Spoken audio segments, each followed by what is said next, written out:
BBC board raising questions about the editorial standards and impartiality, and about which subsequently found its way into the media. Initially, we asked the BBC for the memo and its response to the concerns raised, and we had invited Mr. Prescott to appear. But as the days went on and the BBC seemed unwilling or unable to respond to the growing concern, we decided to hold a broader session that looks not only at the issues raised in the memo, but also the governance of the BBC, not least because of the resignation of the Director General and the Head of News, and then on Friday, the resignation of Shumik Banerjee as a non-executive member of the board.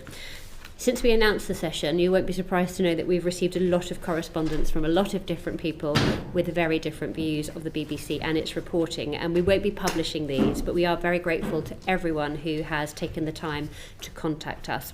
We have also requested and received confidential board papers from the EGSC relating to the Panorama broadcast and from the board in response to Mr. Prescott's memo.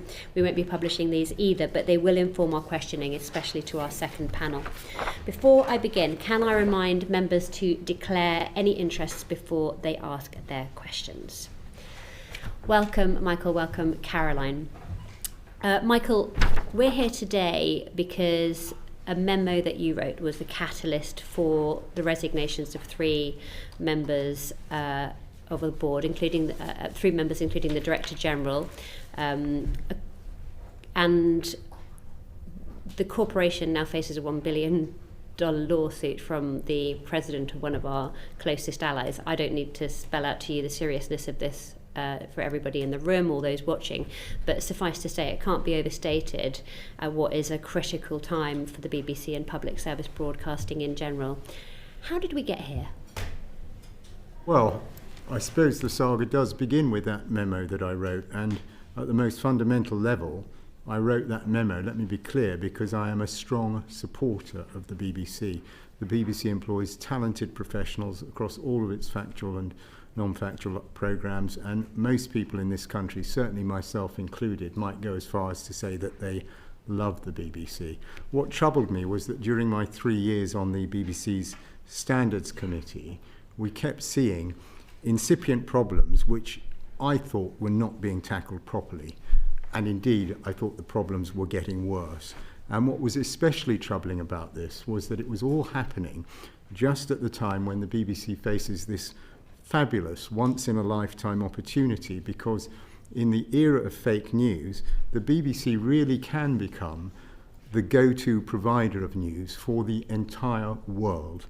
I think that's something that could happen. I would like it to happen, but it can only happen successfully if the BBC, I think, does a better job addressing these incipient and growing problems of the type that the Standards Committee kept identifying. And that's why I tried to alert the BBC board to what was going on, and indeed thereafter sent the memo on to Ofcom and DCMS. There was no ideology at play here, no party politics. If, for example, if you take the example of the US elections report that came before the committee, if it had found that it had been Kamala Harris misrepresented, not Donald Trump, I would have acted in exactly the same way, because I don't want the BBC's coverage skewed this way or that way. I just want it to be impartial, accurate and fair. So were you surprised that your memo about BBC editorial standards led to the resignation of the head of BBC News and then the Director General? I was, because I never envisaged events playing out in the way they did. I was hoping that the concerns I had could and would be addressed privately. In the first instance, that was why I wrote to the board. For reasons I can go into if you wish. It became pretty clear to me the board was not taking stuff as seriously as I'd hoped and assumed it would. So I then sent the memo on to Ofcom and DCMS. Now, I'm very clear, and members of this committee, you're experts in this stuff, you'll know this, that the Ofcom and DCMS have very limited powers over the BBC, and quite rightly so, because the BBC is independent. But nevertheless, what I had hoped was that someone senior, be it at DCMS or be it from Ofcom, might have a classic quiet word with the high-ups at the BBC saying, you are taking this with adequate seriousness, are you? And indeed, we now know, since the leak, that I think Michael Grade at Ofcom has said he was planning to, or I hope I'm not misrecalling this, I think he said he was planning to have some kind of discussion with the BBC. So I was hoping this could all be sorted out fairly quietly. As it happens, I think it was 6 days after I sent the memo on to Ofcom DCMS, there it was in the Telegraph. And that then led to this whole sequence of events, including the resignations you mentioned, resignations which I take absolutely no pleasure in. And in his resignation statement, Tim Davie described the BBC as a critical ingredient of healthy society and that we should champion it, not weaponise it. Who do you think he was aiming that comment at? Yeah, I saw that, and look, obviously you'd have to ask Tim Davie himself, but my suspicion is that that last bit of his remark was targeted at big C Conservatives who were piling in after this appeared in the Telegraph. So the whole chain of events was not ideal from my point of view, not least because the fact that it was the big C Conservatives. By the way, I don't want to be rude, okay? Anyone who saw that memo and its contents and took it seriously and had concerns, including big C Conservatives, I'm glad. I don't want people to think I'm getting at one party rather than the other. But it is a matter of fact that because you had these big C Conservatives coming out welcoming it, I think some people came to jump to the conclusion there's some sort of ideological exercise going on here. But from my point of view, there really wasn't. I don't want the BBC leaning this way or that way. I just want it straight and impartial and fair. In her resignation statement, Deborah Turner said that the recent allegations that the BBC News is institutionally biased are wrong. Do you think the BBC is institutionally biased? No, I don't, and I'm sure someone's going to correct me pretty quickly if I'm wrong, but I just reread the memo yet again outside the door here. I don't think I used that phrase anywhere in the memo, and I do not think it's institutionally biased. Let's be very clear. Tons of stuff the BBC does is world-class, both factual programming and non-factual programming. I was a political correspondent at the Daily Mirror, Sunday Times, other places for 14 years. I think the standard of BBC Westminster is exemplary. And that's why I keep saying these were incipient problems. We were finding the odd problem here, the odd problem there. And the crucial thing was, when I say odd problem here and there, every single thing we spotted, as per my memo, seemed to me to have systemic causes. And the root of my disagreement and slight concern even today is that the BBC was not, and I hope they will change, but will they, treating these as having systemic causes. There's real work that needs to be done at the BBC. Do you think that the failings that you highlighted were serious enough to require the resignation of the DG and the head of news? Not if they had a plan to get on top of things and treat these things as systemic problems. I mean, look, I'm keenly aware. I don't want to come before you sounding like I'm some sort of pompous figure, right? It's not necessarily for me, humble old me, to tell the Director General of the BBC exactly how to do his job. But you've asked me a straight question. I would have hoped they'd get on top of these problems, start sorting them out in a systemic and more methodical way, and everything would have been fine. What do you think, Carolyn? Well, my experience was that the BBC took issues of impartiality extremely seriously. We've all heard Tim Davie put impartiality at the centre of his time as Director General. In the 3 years I was involved with the BBC and prior to that with the Sirota Review, I felt it was a continuous process, an active debate. These are dynamic issues, they're very complicated issues often of impartiality. They're decided in the context of individual programmes on a daily basis across thousands of hours of coverage. So there was a healthy debate. I mean, you've heard from Michael, in the EGSC, it was a healthy debate and often a very robust debate about some of these issues. But in my view, was the BBC willing to have a proper conversation, debate, and actually take action? In my view, yes, they were. Thank you. Thanks. Before we get into the a little more about the issues arising in the memo, can we talk a little bit about the role of the Editorial Guidelines and Standards Committee? You're here, obviously, as external advisors to it. Can you just talk about the purpose of it, how each of you were recruited and appointed to it? Yeah, do you want to go first, Caroline? I can go first if you like, Jeff. So I got involved with the BBC, first of all, via the Nick Sirota Review. I'd spent 20 years in journalism, most of it at the Financial Times, but also at the New Statesman and the Economist magazine.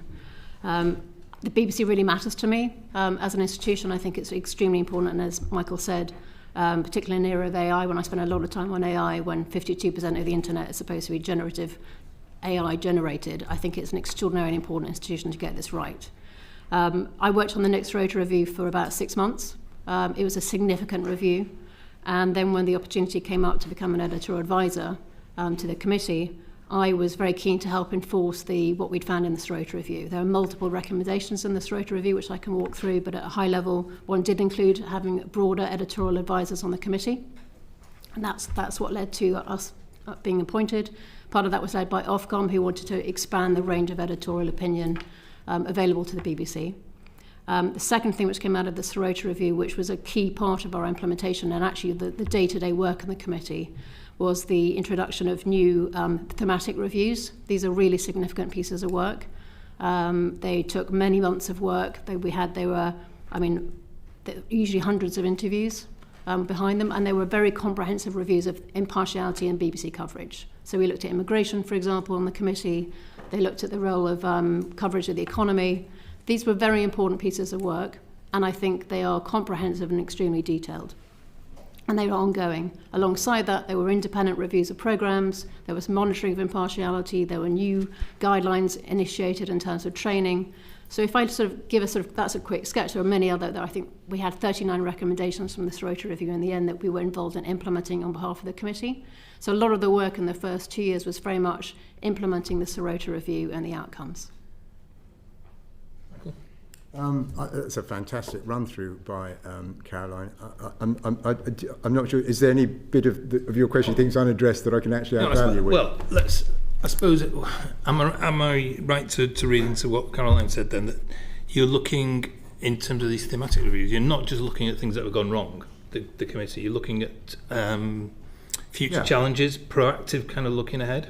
Yeah, I'll just jump in on that first. So one of the key tasks of the committee is future editorial risks. So, Michael's account gives a personal view of what was of issues on the committee for him. One of the issues I was particularly interested in, and really important obviously, is the role of AI. And is the BBC embracing AI, thinking about it appropriately? And in an era of fake news, it's even more important. So we did have reviews of looking at the role of AI at the BBC. When I left the BBC in the role, one of the issues I spoke to Chris Saul about was how far are we making sure the committee continues to have enough time for really deep dives into future editorial risks. Much longer sessions on some of those issues I think would be really welcome. So, again, Caroline summarised it fantastically.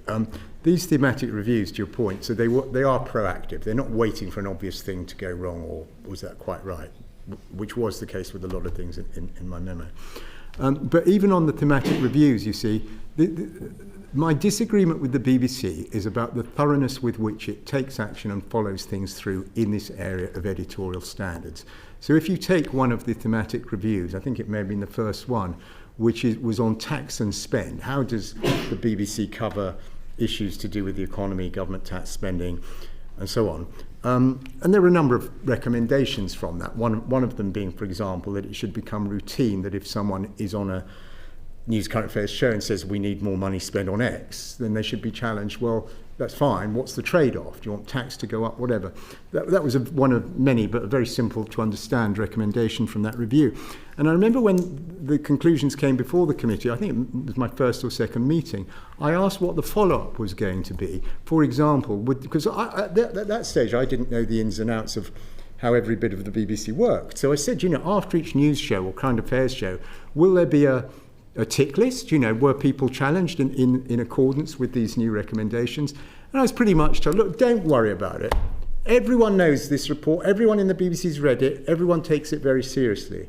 Now, one way and another, partly because of my long, years ago as a journalist for 20 years, I know all sorts of manner of people in the BBC, from a junior sub-editor I worked with in the 1980s to very senior people. Not one person I spoke to had read the report. Very few were aware of it. And later on, when we got follow-up reports, they did not give a gold star 10 out of 10 for implementation. So every step of the way, I'm afraid, I feel the BBC fell short on thoroughness when it came through to implementation. And to what extent is that the fault of the committee? You talked about there are systemic causes and systemic problems. Is that where do they lie? I think, I'm afraid to say this, ultimately with management, the Standards Committee has got independent advisors, Caroline, myself, it's got non-executive members. I do give credit to the management, by the way, and this may sound a trivial point, I was always impressed with it. These would be meetings that would go on 2-3 hours. The Director General, Head of News, Deputy Director of News always made time, fully attended, paid full attention. But to your question, I don't think it was the committee that was at fault. I think there's simply something... The BBC, I just think, had a bit of a blind spot when it came to following through as methodically as I appreciate I'm only one individual, but as I thought they should. Is that the fault of individuals, though? You talked about systemic, but it sounds like you're putting the blame on individuals for not following through. Well, I don't know whether it's a management culture thing or an excess of faith in how things will be implemented down at programme editor level. But to get to the answer to that, that's exactly the kind of thing I'd like them to look into, by the way. I mean, you're almost borderline now talking about these systemic faults that I'm so obsessed about. I think they needed to look at why the implementation was not better. Thanks, Jeff. Can I just ask Caroline? Michael writes in his memo that he found Jonathan Munro and Deborah Turnus quite defensive when issues were raised. Did you? I think the BBC is the most scrutinised media organisation in the country. From my experience at the Financial Times, it was a very different level of public scrutiny. It's scrutinised obviously by this committee, by members of the public, by editorial complaints, by its audience. And obviously there are many ways to make a complaint to the BBC. But in my experience, are there times when they're necessarily defensive on some issues in that context? Yes. But as a broad sort of characterisation, I would say I did not find the BBC to be defensive. I found the BBC to be actively engaged in discussions about how to improve issues of partiality on very complicated subjects. And this is a live, dynamic debate when the context changes all the time. It's very hard. It's not one and done. This is obviously a live debate. I think there can be differences of opinion about whether the BBC went far enough on some of the issues that were raised in the committee. And some of the issues that were raised were significant issues. But actually what's important is that the BBC were raising them themselves. They were coming up via the EGSC commissioning research from David Grossman to help facilitate that robust debate and that review of impartiality. And in terms of the EGSC, I'm keen to sort of get a little bit of a flick. I mean, in effect, you guys had this unique opportunity to be almost a fly on the wall of how this committee is working as independent advisors to it. So just give us a flavour, how were decisions reached? Would you say that there was a degree of camaraderie and common purpose when it came to the pursuit of impartiality and journalistic integrity on the EGSC? I'm happy to answer that first. Yeah. I found it to be an active debate in the committee. I mean, you'll hear from Robbie and your next panel. He's robust in how he expresses his opinion and wants the BBC to do well. So I found there were a lot of issues that we covered in the committee. I mean, Michael's given an account of some of the issues, but actually most of the committee was involved in looking at things like editorial complaints, monitoring impartiality across the BBC, looking at reviews of the BBC, thinking ahead about issues that were coming up. There was a broad range of issues that we debated on the committee, so it wasn't always a contested space, but there were areas of the committee when there were significant issues to be discussed. And obviously you've seen some of the research from David Grossman, which is in Michael's report, and of course that led to an important discussion. But I would say each time the executive team would come back and then debate those issues with us. And ultimately, we were both advisors to the committee, and it was obviously for the committee itself, which were the 4 board members, to sort of work out what significant action should be taken next. What you've just said, it sounds like some of the committee members were more vocal than others, or more dominant in the conversation. I wouldn't agree. I think it was it was a very open committee. People could say what they thought. And the EGSC has been politicised in the way that it came to some of these decisions. In this morning's Guardian, it suggests that all members came from a certain political viewpoint. Is that your experience? I wouldn't be my characterisation of how the committee worked now. And I endorse everything Caroline says. Most of it was great. They were very respectful, open discussions. I think I'd have to check this. Most of the decisions that were taken were unanimous. So I mean, I know there's some people saying this is a weird tick list that Prescott's come up with in his memo, but my memo simply quotes extensively internal BBC reports. I think maybe with 1 or 1.5 exceptions, they were all commissioned by the full committee. So there was an awful lot of consensus. The one area, I hope I don't end up being a broken record, but the one area where there was not consensus was particularly those reports by David Grossman, fabulous, very professional ex-Newsnight reporter. The reports he was coming through with, so many of them quoted in my memo, there was not unanimity in how to respond to those. Clearly, you can see it in the memo. But other than that, I would totally endorse what Caroline says. And there was no one member of that committee that was more dominant than the other? No. I don't think so. Anyway, that's never my impression. Okay, thank you. Thank you, Chair. Mr. Prescott, you've just said that the BBC is not institutionally biased. What is your bias, if you have one? Well, it's always a tough job, isn't it, spotting your own biases? I mean, you know, when you read about these centrist dads, I think I'm a centrist dad. That would probably cover it. I mean, actually, you know what? To that question, there are a lot of people. I know you folks haven't gone here so far, but there's been a lot of stuff in some of the papers about Robbie Gibb, and the chair was asking, was one personality more dominant than another? You're asking about my preferences. I am no ideological soulmate of Robbie Gibb, for example. I'm a centrist dad. I'm a centrist dad too, but a company that you work for received over £100,000 from Larry Ellison, a Republican mega donor. You'll be aware that Donald Trump has removed funding from a lot of public service broadcasters. Is it true that you actually want the BBC to be impartial? Yes. Based on those affiliations? It's totally true. Yes, of course it is. You said there's some real work to be done at the BBC. Along what lines? Do you think any of that work should be done at the boardroom level? I think it's a job for the executive, overseen by bodies like the board and the Standards Committee. And if I give you an example, it might help explain what I mean. One of my sadnesses was that when this thing did leak into the public domain, that so much focus, I do understand why, but so much of the focus went on to Trump Panorama, okay? But for me, the most heartfelt, the thing I felt most passionately about was the BBC put out one day, over 12 hours, on all its bulletins, a story saying that ethnic minority people in this country were being charged more for their insurance purely because of their ethnicity.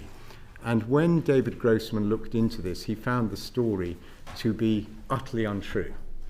I mean, so it was a dreadful thing to have put out, particularly given, it's wrong. It must have been deeply upsetting for many people out there, particularly ethnic minority people who heard that story all day long. Anyway, it was untrue. So you just have to ask yourself, okay, how could the BBC get this so wrong? Who had the idea of doing this story? Who conceived of it? Who did the initial research? Who did the initial reporting? Who wrote the script? Which editors cleared it across the whole of the BBC all day? A completely untrue report. There were multiple levels of editorial failure. Now, we never got a good accounting for that at the Standards Committee, and I would have expected, with a better culture when it came to these things, a complete look at every single failure and ideas for correction. I said many times at the committee meetings that things would come up, many of them in my memo, and I said, to me, this makes me worry about recruitment, about training, about professional standards, about the systems, about the processes. The BBC, I know in the chairman's memo, he tries to say, all this stuff is old. We dealt with it all.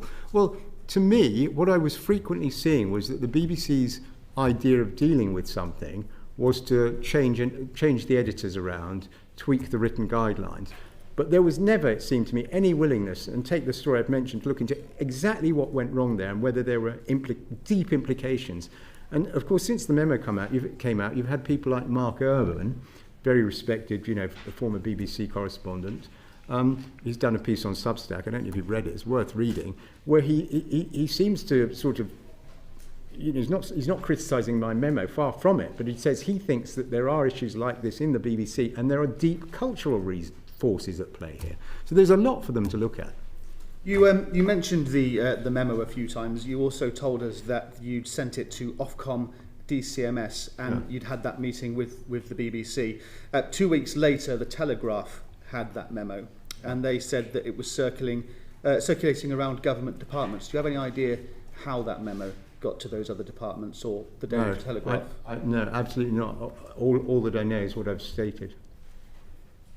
Did you share that memo with anybody else beyond the BBC board? Absolutely and those not. committees? Oh, well, sorry, Ofcom and DCMS, but beyond that, no. So somewhere there's a leak. Any idea where that might be? The case. No, I have no idea. Thank you, Chair. Did you work with anyone else when you prepared your memo? No, it was all my own work.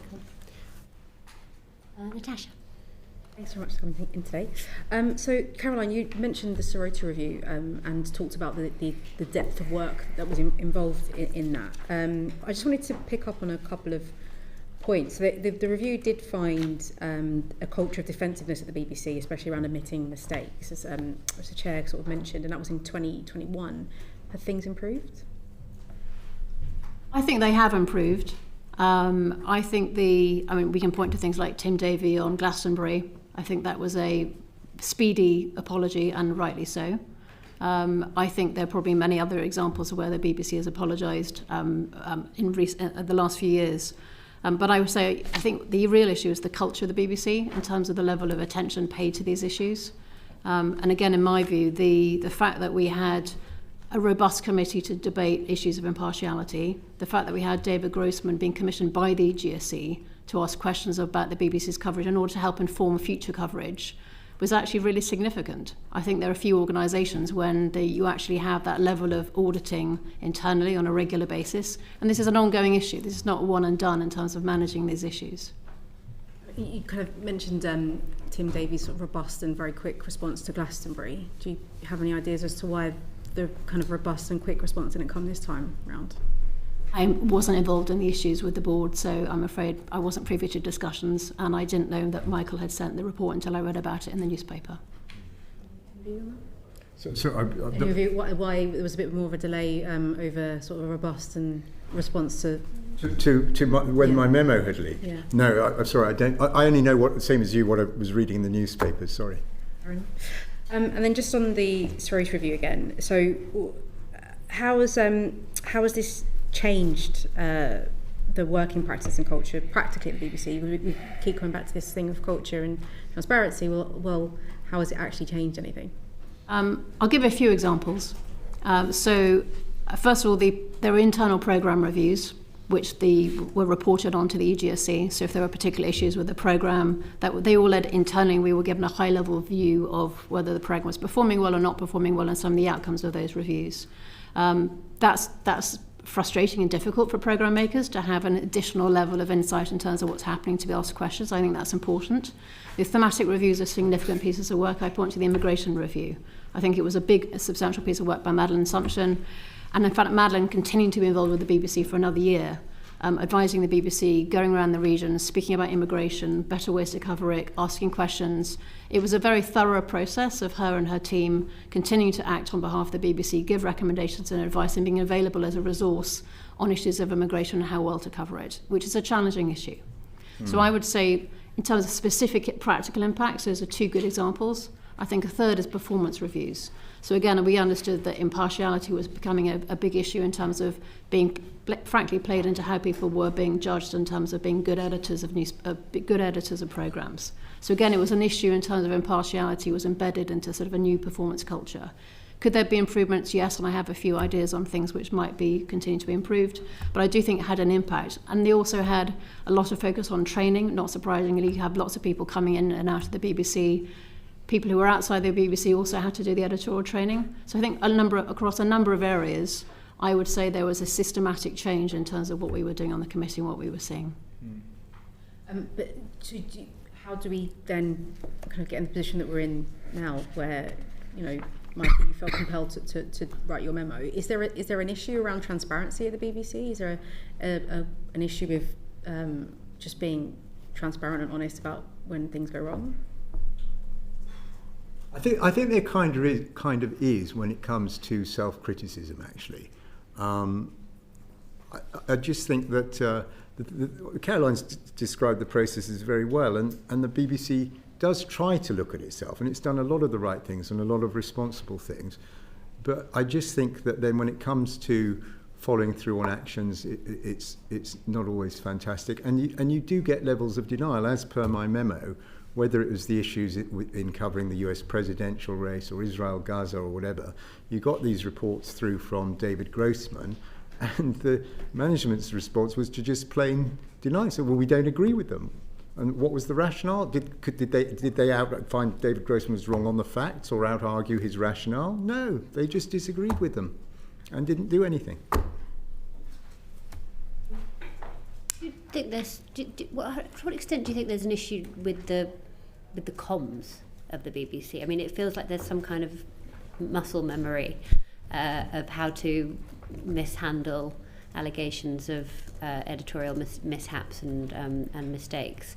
Is there a problem with their communication? Because quite often you get a very defensive, very short statement that comes out in the initial period, and then a bit more sort of self-reflection and self-flagellation a bit further down the line. But to what extent is that just my perception? Well, it's a mighty big organisation, isn't it? And sometimes it is difficult to check out all the facts internally and make the most powerful statement that you can. I think it's more to do with what I suspect are some cultural forces at work in the BBC, and I think even as I sit here before you now, I just don't think the BBC's been very willing to look at things through that prism. You feel that there's a culture endemic in the BBC? I think there could be. Now, I certainly do not claim to be an expert on this, and I already commended to the committee this piece by Mark Urban, who spent many, I think, decades probably in the BBC, and there are others. But the things we were seeing and the management reaction to some of the issues that I outline in my memo make me fear that that could be a component of what is going wrong. And that's why, at the start of this meeting, I kept referring to incipient problems, right?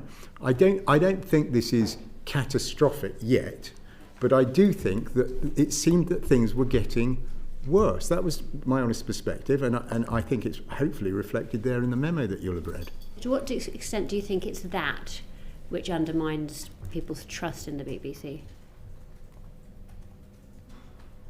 Well, trust in the BBC is a big subject, isn't it? I mean, it's not even all party political. You've got urban, rural bias, possibly a London focus, London values versus values outside of the capital. I mean, it's a lot there. You wish to expand? On trust in the BBC? Well, I suppose simply, and this is kind of what my memo is about. I think the public expect the BBC to be honest, accurate, impartial, fair. It is most of the times. It needs to do a better job when it's caught out not being so. Would you say Would you say it was defensive? Would you say one of its headlines would be that the BBC is defensive? Yes, I would. So, for example, another thing. I'm not being boring, continually referring back to this memo, but another thing in my memo was that there's this strange episode where a group of Oxbridge historians calling themselves History Reclaimed said, look, every time there's this, not every time, I think they sample 4 or 5 programmes, but they said it's curious, because it was a carefully written report, they didn't overclaim. They were honest about the limited number of shows they'd watched. And they said, we do seem to notice a tendency that in all these shows, instead of getting the foremost historical expert in the field, they're getting people who are far more inexpert, and our suspicion is it's because they're giving them controversial quotes rather than the best take you could possibly get. And the BBC's, and as per my report, I thought this was interesting and should be looked into, because History Reclaimed also had a very simple fix, which was, could the BBC have another look at who they were inviting in from the field of historians to comment on things? That was it. Would the BBC listen? No. And in fact, there were then formal complaints from, I'm guessing, from readers who'd seen that report, based on the report, and the BBC rejected them all and accused History Reclaimed of cherry-picking in a very snotty fashion. Well, History Reclaimed didn't claim to be doing more than that. They said, we've watched 4 or 5 problems. Might be a problem here. Could you take a look at it? The answer was, formal findings, you're wrong, you're wrong, you're wrong, we're not talking to you. Extraordinary. Do you think the BBC is arrogant? I'm sorry? Do you think the BBC is arrogant? Not institutionally, no. I think it's more... Look, when you run a big outfit like that, you'll all appreciate this, you've got to maintain staff morale, and the management have to be seen to be defending their own folks. And believe it or not, even after that memo, I totally get that. But they get it a little bit wrong, and I think that was an instance, and there are other instances in the memo. Thank you, Cam. Thanks, Chair. Mr. Prescott, do you think that the BBC is in a better place for the 3 resignations? Do you think public trust should be greater or lower for those 3 resignations? Ooh. It's very hard to answer, because I think the answer to that depends on each individual citizen's perception of what's gone on. You speak of culture, yeah, which starts from the top, does it not? Yeah. Usually, yes. So, and you want to know bluntly whether I think it's better or worse for not having Tim Davie and the rest of them there, I guess. Well, look, let me answer this way. For what, I took no pleasure in those people feeling compelled to leave their jobs, number one. And as regards particularly Tim Davie, for what little use or worth this is to him now, firstly, I always liked the guy. And secondly, most importantly, to the extent that inexpert me can judge, he seemed to me to be doing a first-rate job across 80 or 90% of the portfolio. It was just that he had this blind spot on editorial failings. I think it's a bit of a tragedy he's gone. I thought he was a supreme talent, but he had this blind spot. Yeah. Michael, were you pleased that your memo found its way into the No, gosh. You're surprised? As I say, yeah, I was surprised. And firstly, I was surprised. Secondly, as I think I said a little while ago, I was hoping this might be sorted out quietly, you know, board, Ofcom, DCMS. So that's one thing. Second thing is, again, I kind of alluded to this, given what, believe it or not, I was hoping this memo would do good and result in a better BBC being quietly achieved. And the fact it was in the Telegraph, no, I'm not criticising the Telegraph. They gave a lot of space, they took it very seriously. But in sort of ideological terms, the Telegraph appeals to a certain bit of the spectrum, and I think therefore the fact they broke the story became a bit of a barrier to people elsewhere on the political spectrum taking this as seriously or thinking this really was as straightforward as it seems. So that's my answer. And in terms of the comment that you just made about Tim Davie having a bit of a blind spot in an editorial sense, to what extent do you think that is simply because of the fact that that DG job is just too big for one person? I've been thinking for a while that it is, and what's happened to Tim confirms that. So again, look, I'm not here to claim I'm the biggest expert in the world on organisational design, but as you asked me, and I was an advisor to this committee, it seems to me, I think the BBC might be well advised to consider having an editor-in-chief on the one hand and a CEO on the other. Yeah. And I very well remember the period in the 80s when they did try that, and John Burke was at first not, in charge of the whole of the enterprise. They did split the role, and I think it's probably worth looking at that again. Do you have a view on that, Caroline? On Tim Davie, sorry. On splitting the role. Splitting the role. My role was an editorial advisor to the EGSC. I think the issues of whether the overall structure of the BBC and the governance for Tim versus the role is obviously for this committee and for the BBC board itself. It is a very large role and a very complicated role and very hard to get right consistently. And I think in previous times we've had a deputy director general of the BBC, and I think probably it's such a large role and a lot of issues that I think that might benefit from it. Is that how you'd rather see it split, a DG and a deputy DG, or would you rather, as Michael suggests, have an editor-in-chief alongside a DG? I don't really have a perspective on it. I mean, I have a personal view as an average person looking at this, but I don't believe... What's your personal view? Well, I think my personal view is what I've just said, is I think would be helpful to have, it's a large job with a lot of responsibilities, and it's an important institution to get this right. And were you wanting to come in? Thanks, Chair. One more, Mr. Prescott. You spoke quite highly of Tim Davie. What was your relationship with, excuse if the mispronunciation that is oncoming, Shamit Banerjee? Did you have a relationship with him? No, I don't know the individual, no. Okay. Okay. Thank you, Cam. Let's move on to Vicky, please.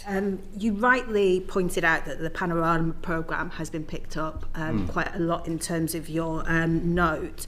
And this was discussed at 2 meetings of the EGSC in January and May. Yeah. Why do you think that the EGSC failed to act satisfactorily at either meeting? Well, at the first meeting, so if I, probably the best way to answer that, and it'll certainly help me give you a good answer, is if I go through the chronology. So I happened to be at home and I watched that Panorama.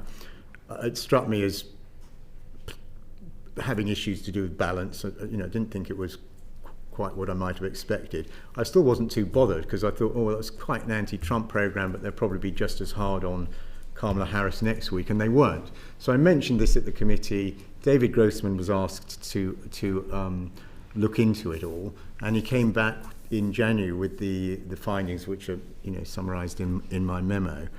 The BBC executive did not seem, how shall I put it, they did not seem very open to accepting what David was saying, and so they were asked, and they agreed. As I say, there was usually consensus on the committee. They very happily agreed to go away and come back with a written response, having, to the mind certainly of me and recollection of me, and I suspect others, seemed to be not open to accepting what David was saying, even though his findings were so stark. So they did come back in May with this written response. Again, parts of the written response are quoted in my memo, and it was black and white. The management did not accept there was a problem either overall with the US presidential coverage or with the Panorama programme. Simple as that. Just on that, can I just... sorry, Vicky. The Grossman report says that generally speaking, the coverage of the election issues was generally excellent. Yeah, so I hope I've been clear. What I'm focusing on are incipient problems that need addressing. And in my memo, you'll see, because I was trying to summarise it all for the board of the BBC, I think it's 7 points or something, kicking off with they ignored or broke their own guidelines on use of opinion polling. So there was a lot to the Grossman report. And actually, do you know, it's good you've mentioned that, because that kind of gives you the context. That was very much the BBC management's view. It was great. They were excellent. On page 3, David Grossman's report says it was all excellent. Well, there was a lot to praise. And by the way, I've been a reporter. I hope the BBC Washington staff don't think I'm sitting here getting at them. I know they're doing tough jobs, okay? But David Grossman did not give it an absolute gold star. There are a lot of issues, as summarised in my memo. And so, I don't know, hopefully does that cover... Well, I mean, I think there could be an accusation that you didn't represent the Grossman report fairly in your memo, and that whereas you picked up all the points that he made that were criticisms of the BBC without stating the context, which generally speaking he was positive about the coverage and had put forward these particular problems as issues that needed to be corrected for next time. Well, look, David Grossman would have to speak for himself. My take was firstly that he was being polite.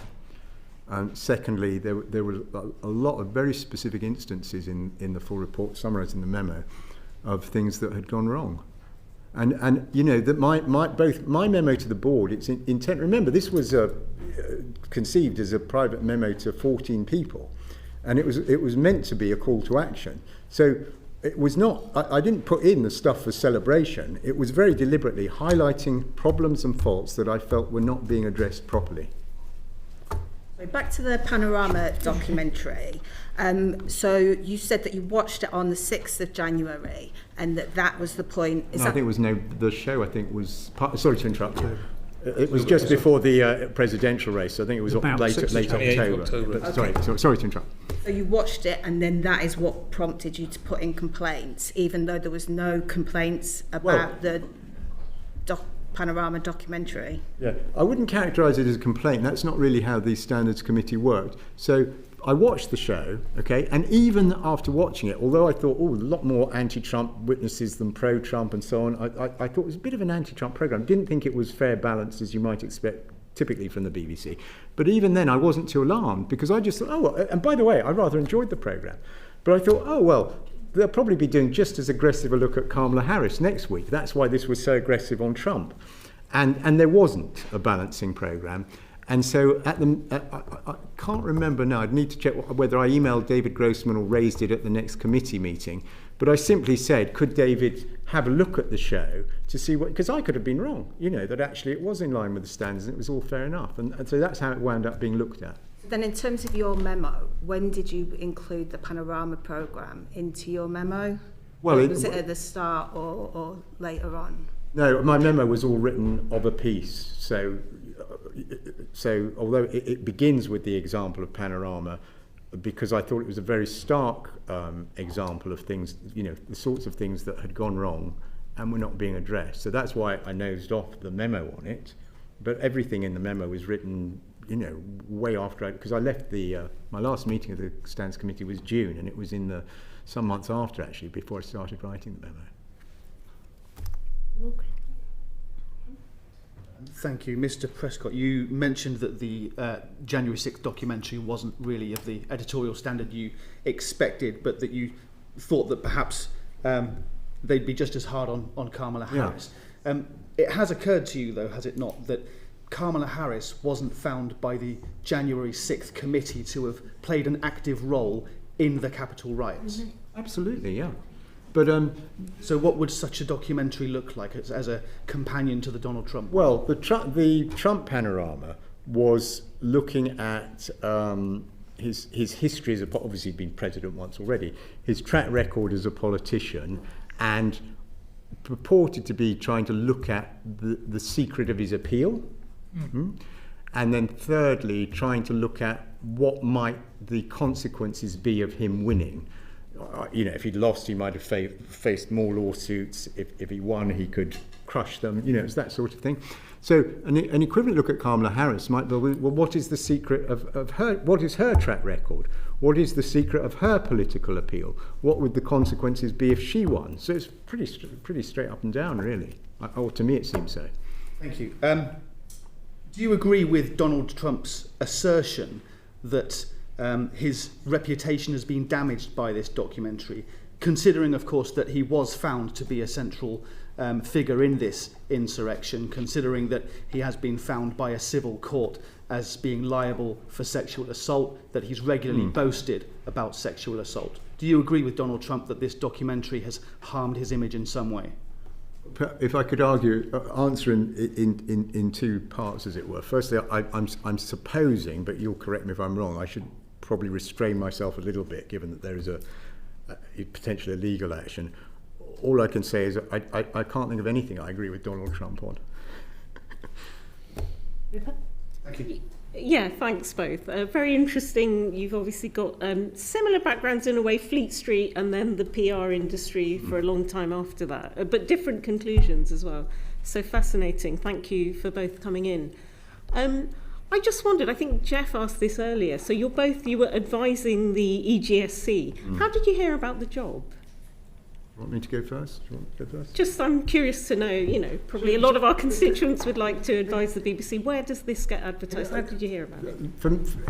I don't know. Can I beg your indulgence and give you what may be a longer answer? A shorter one is probably better because, okay. Just really want to know how you got the job, not a long anecdote. Just how did you hear about it? I come from a working class background, son of immigrants. I got into Oxford from the local state school partly because of the excellence of public service broadcasting. I used to quote the shows in my essays. So I've been passionate about public service broadcasting for decades.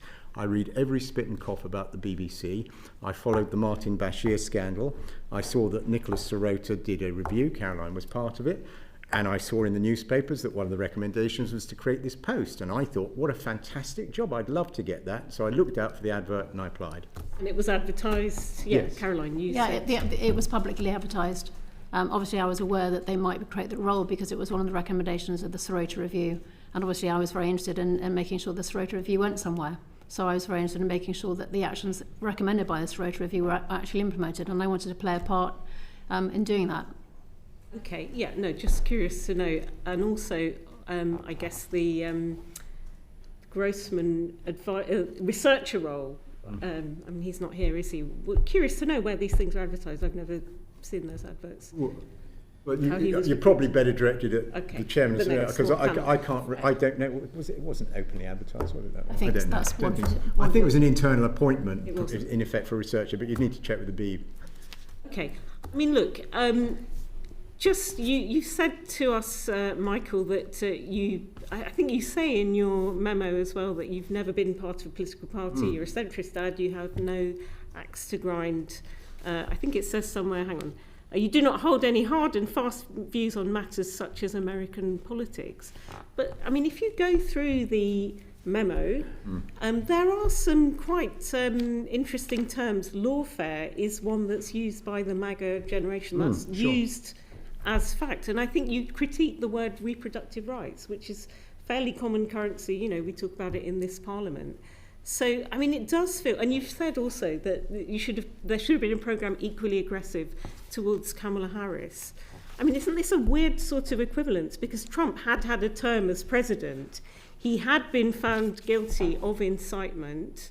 And we know that edit was wrong. That was very wrong. They should have indicated, you know, like a ...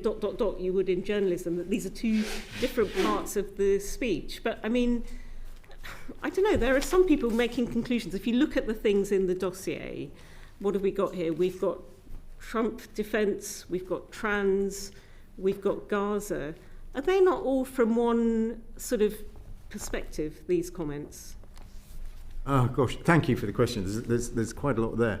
On the selection of things that are in my memo and that David Grossman looked at, and you can check this with the BBC, I think there was only one that I suggested be looked at. So that menu that you're referring to and saying it was a curious selection, it was unanimous. Those topics for David to look at were unanimously agreed by the whole committee, so they're not mine.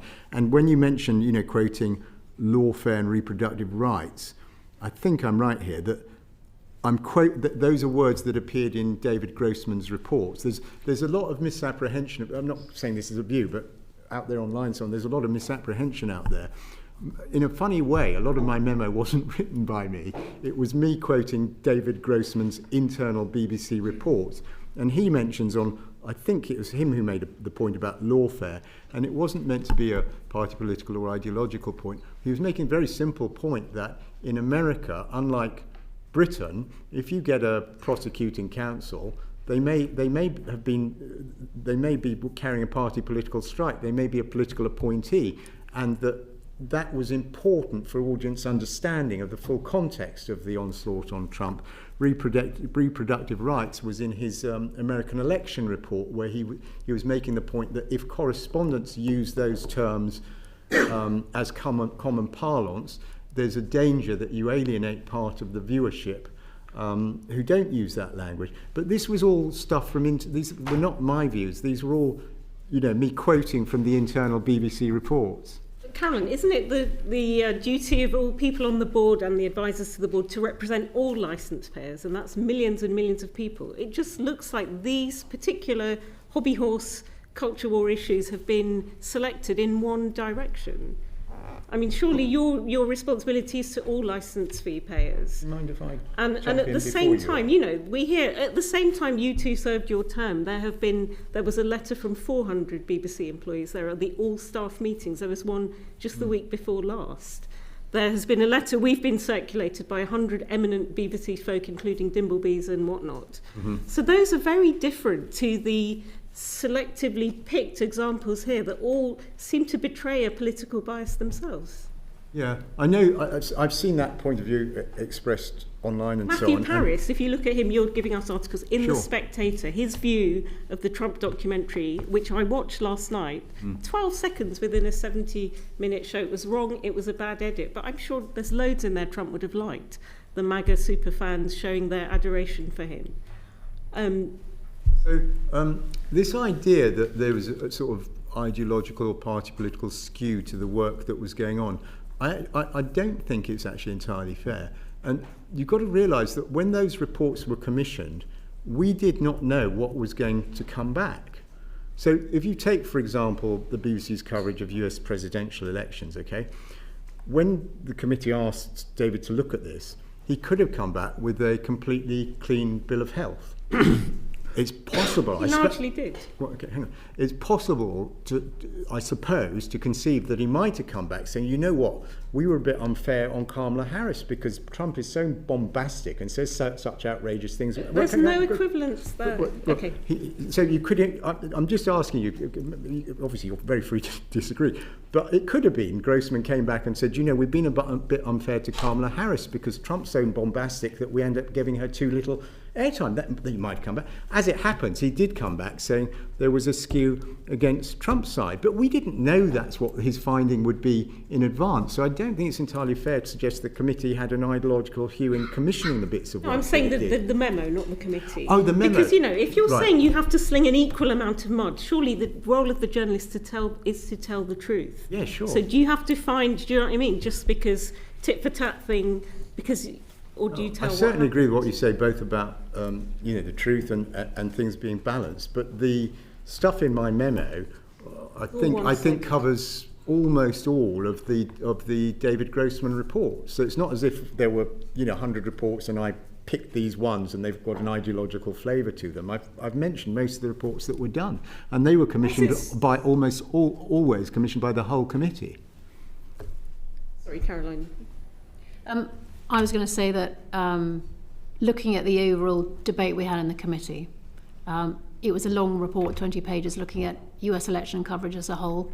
And the whole point is to look at, are there areas of concern, bias, inaccuracies that might become a systemic issue and that we have to address going forwards. My view of that particular report was, I'm not saying it was a complete clean bill of health.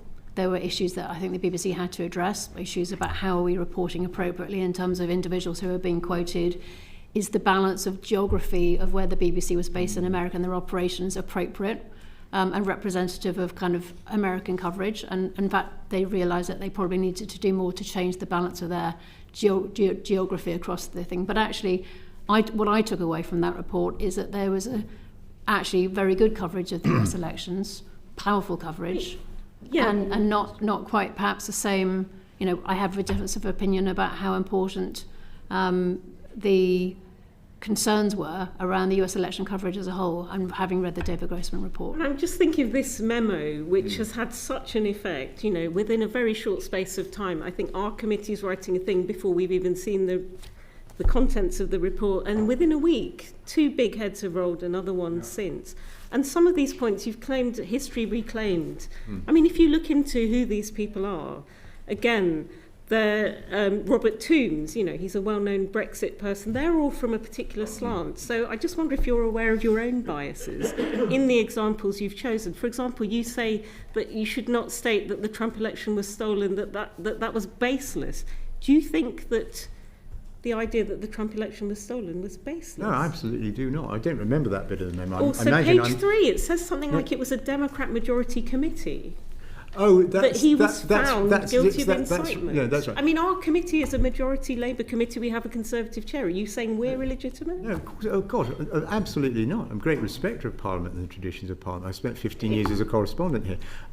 Sorry, that bit that you're quoting, I've now got it. That was when the executive defended Panorama and was trying to argue there was no problem with the video splicing. One member of management prayed in aid the prosecution of Trump and the committee finding that you referred to. That's the only reference in there. But I do come back to this thing though. I'll deal with history reclaimed, because I suppose that was something I raised. It never led to a Grossman report, by the way. That was just one of my bugbears. But it's in my. But all the rest of the stuff, as I keep saying, this was not my tick list. These were reports commissioned by the entire committee for David Grossman to look into. We never knew what he would come back with. And if you take American presidential race, for example, he did come back saying, well, actually, was a little bit unbalanced. But we didn't know in advance he would say that. History reclaimed, I can tell you hand on heart, I never even Googled the historians behind it. I just got that they were Oxford. Because they're not completely neutral people either, are they? Yeah, but you've got to remember, all I was saying on the history reclaim thing, which still seems to me a small thing, they seemed to me, from what I read in the papers, very reasonable. They'd spotted something little that was wrong. They were suggesting what sounded like a sensible fix, and the BBC wouldn't even consider it. I'll move on, Rupert. You happy? Amen. Thank you very much. Thank you. Back on the splicing. In his sacred job memo to us, Dr. Shah mentions that since your memo, Mr. Prescott, the corporation's had 500 complaints, and that has, I quote, prompted further reflection. And as a result of that further reflection, the BBC now accepts that the splice gave the impression of a direct call for violent action. I remember the first time I saw the splice, and I looked at it and I was like, oh my God, that's awful.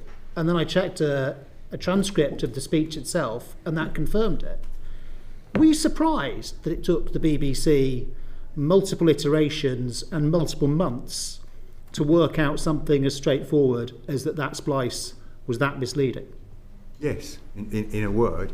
I mean, this was, in the memo I talk about my great frustration and how I'm writing to the board because of this frustration, and that was a very easy to understand example, that we had a BBC management that would defend and stand by that video edit, which is exactly what was going on, and that's why I was one of the reasons I was in despair, but it's possibly the purest example. Do you think the corporation has what you might call a bigger truth problem? That there's a bigger truth that the vast majority of BBC output is good, therefore it's less important when something is misleading? Or indeed on the specific episode of Panorama, there was a bigger truth that the programme was trying to get across about that day and Capitol Hill and the character of President Trump, and therefore it didn't matter so much that this thing was spliced in a way that specific impression was clearly so misleading. Well, I think the truth is we still don't know what went on within the Panorama production team, whether it was some weird kind of accident or someone working under pressure. We just don't know.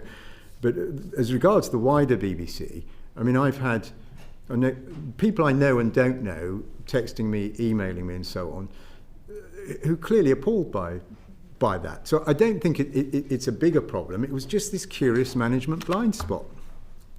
But obviously it wasn't just a management blind spot. I mean, lots of people must have had a blind spot. I mean, starting with the person who did it, then whoever was editing it, a producer, presumably somebody straight away. I mean, it obviously didn't get the most massive audience because people in general didn't spot it, but many people must have seen it. Then your committee saw it. Then it went up to the board. A lot of people apparently had a blind spot. This is one of the most curious things about the whole saga, actually. So I watched the programme, as I said. I certainly didn't spot that the video had been spliced. I had no idea.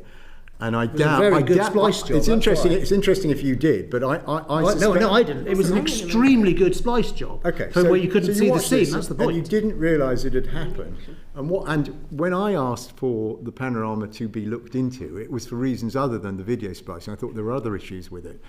But when the report came back, it just so... Because David Grossman, ex-Newsnight, very respected, proper, fabulous BBC correspondent, he'd also done time covering the US presidential election. So it was one of those weird coincidences that the person who was asked by the Standards Committee to go and do a deep dive into the Panorama, was steeped in this material because he'd been out there covering it. And it was he who spotted the video splice. It's quite possible if it had been someone else asked to do a deep dive into Panorama, they might have come back still not spotting that. It was a curious turn of events. That was when? That was in time for the January meeting. Yes, that's right. An awful lot of time has passed between January and November. So there still were a lot of people who had a blind spot. So after this thing had been identified, I don't mean a literal blind spot, they didn't spot the splice. I don't think anybody spotted the splice. But having been brought to people's attention, a lot of people apparently overlooked it. Until, as Dr. Shah says, having had 500 complaints after your memo, there's been a period of reflection. As I say, so I keep using this term blind spot. You can use the terminology you want. You know, they had a lack of sensitivity. They just had a different view about the video splice. And I wonder if I might just finally ask both of you, if you would agree that actually it's people who would like to see the demise of the BBC. They are the ones. Me, by the way. No. I want it to be strong. Just let me finish my sentence, if you will. All right, beg your so, pardon.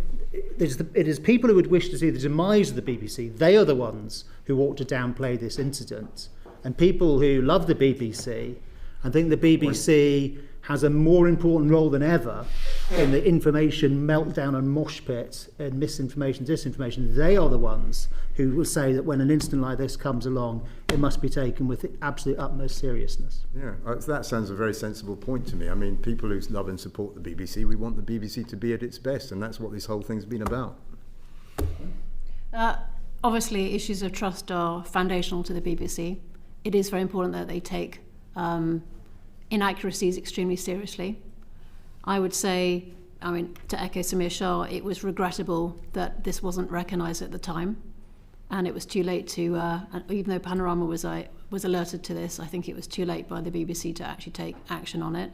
But I would point you to the fact in the committee at the time, it was a 20-page report, and the debate was really about a much broader, comprehensive view about US election coverage. It wasn't to try and micromanage a particular programme edit. And individual issues were typically dealt with by the editorial complaints unit if there was an inaccuracy. I'm asking her about a principle, so I was asking about the splice, that is correct, but you could apply the same question to a number of other things in the memo. My question was really, isn't it the case that for all the 99-point-something% of output, which is very high quality and unquestionable, isn't it the case that if you really, really care about the future of the BBC, you really, really have to care about the 0-point-something% that goes wrong, take it absolutely as seriously as it warrants? I agree with you. I think it is important, but I personally think that the BBC did take issues of impartiality and accuracy incredibly seriously. It's the reason that they're one of the most trusted news brands in the world. Misinformation meltdown mosh pit. Cam. Thank you, Chair. Mr. Prescott, I happen to agree that it's a catalogue of interesting circumstances that this documentary aired through such a large editorial process. So the question that I want to know the answer to is, prior to it airing, did this documentary deviate from the standard editorial or auditing processes in any way? The short answer to that is I don't know, and that's exactly the kind of thing I was hoping that the BBC would look into. Who would know? Who would? Well, I guess that your best witness will be the next one. The BBC chairman may know about that. I only know what I saw on the screen and then what David Grossman reported upon. Thank you. I just realised you didn't quite answer my last question. Do you agree that Donald Trump's reputation has been tarnished by this documentary? Probably not. You don't agree with him? Thank you. Caroline, I've largely not spoken with you yet. Apologies. Have you seen David Grossman's report? Have you read it? Yes. Have you read Michael's memo? Yes. Would you agree that Michael's memo was an accurate reflection or response to that Grossman report? I would say that Michael's memo does not provide a comprehensive view of what was in the David Grossman report. What do you think was missing? I think the David Grossman report covered a lot of ground, significant areas like the coverage of the election and the use of polling, issues like who was being represented on programmes, issues of impartiality. There was obviously a BBC response to it as well, which was also significant. They did engage with each of the details of the David Grossman report. I don't think Michael's account is a personal account rather than a comprehensive review of everything that was covered in the committee. You describe it as biased? I would not choose to characterise it that way. I think it's a personal account of what Michael wanted to bring before the board. Thank you. It was meant as I think Caroline's remarks may well be fair, because I'm very open about this. I think I even say it in the memo. It was meant to be, an edited take on things. It was a primer for the board, hoping to get some action, and they could then go away, as I think I urged them to do in the memo, to go and look at the full Grossman report. So I don't think I'd ever claim it was fully comprehensive. It was edited highlights intended to get action. Is there anything else you'd like to add to that question, Caroline? No. Thank you. Thank you. Jeff, did you want to come in on this one? Just on that, Caroline, sorry again. You said that it doesn't provide a comprehensive review of the Grossman report. Do you think it gives an accurate sense of the Grossman report? As I say, I repeat what I've just said. I think Michael's view was not designed to be a comprehensive view of everything in the David Grossman report. I think when you read the David Grossman report in full, it's a broader reflection of the debate that the committee had about issues and anticipating issues in terms of both existing coverage, was there something we should be looking at more closely, and are there actions that the BBC should be taking. My interpretation, my personal interpretation, was that the BBC engaged with this, the executive team responded, actions were taken. It was going to be an ongoing issue. This is a live, Donald Trump defines the news waves at the moment. It was an important issue to actually think ahead about how do we cover Donald Trump appropriately. So my takeaways were very much focused on that broader representative view. David Grossman's reports were not supposed to be comprehensive. They were quick takes, ad hoc research to help fuel a conversation in the committee, rather than the thematic reviews, which are much bigger picture, longer term, lots of interviews, comprehensive research, and looking at a much broader range of programmes. Just to be clear, so the Grossman reports were the only ones that were asked for by the committee on this particular topic? There were no others? No, on this case, no. And Michael, just quickly, Dr. Shah said that your memos are, and I'm quoting, a partial description of the evidence that the EGSC received. Is it fair to describe your memo as partial? My memo is partial. I don't really think so. As I say, it was edited highlights intended to get action. So whether you want to call it partial or not, it was certainly impartial. Well, there was nothing that would mislead the audience in it. I think it was a reasonable edit of all the areas concerned that arose out of the Grossman reports. In that sense, you could, I suppose it'd be fair on the American one, for example, to say it's unbalanced, because I didn't mention where David Grossman praised the coverage. I only mentioned where there were problems. But I don't mean to sound arrogant. I don't really apologise for that. I mean, it was 19 pages as it was, for one thing. And if you do read the full Grossman report, I don't know whether you're getting hold of it or not, into the American election coverage, see what you make of it. But my plea, you see, is fine, wherever the BBC earns a gold star, that's great. But that doesn't mean they shouldn't take the problem seriously. So I think the first thing there was they broke their own guidelines on how to use opinion polls. Well, what was done about that afterwards? How did that problem occur? And what's being done about that to prevent an accidental reoccurrence? Answer, we do not know.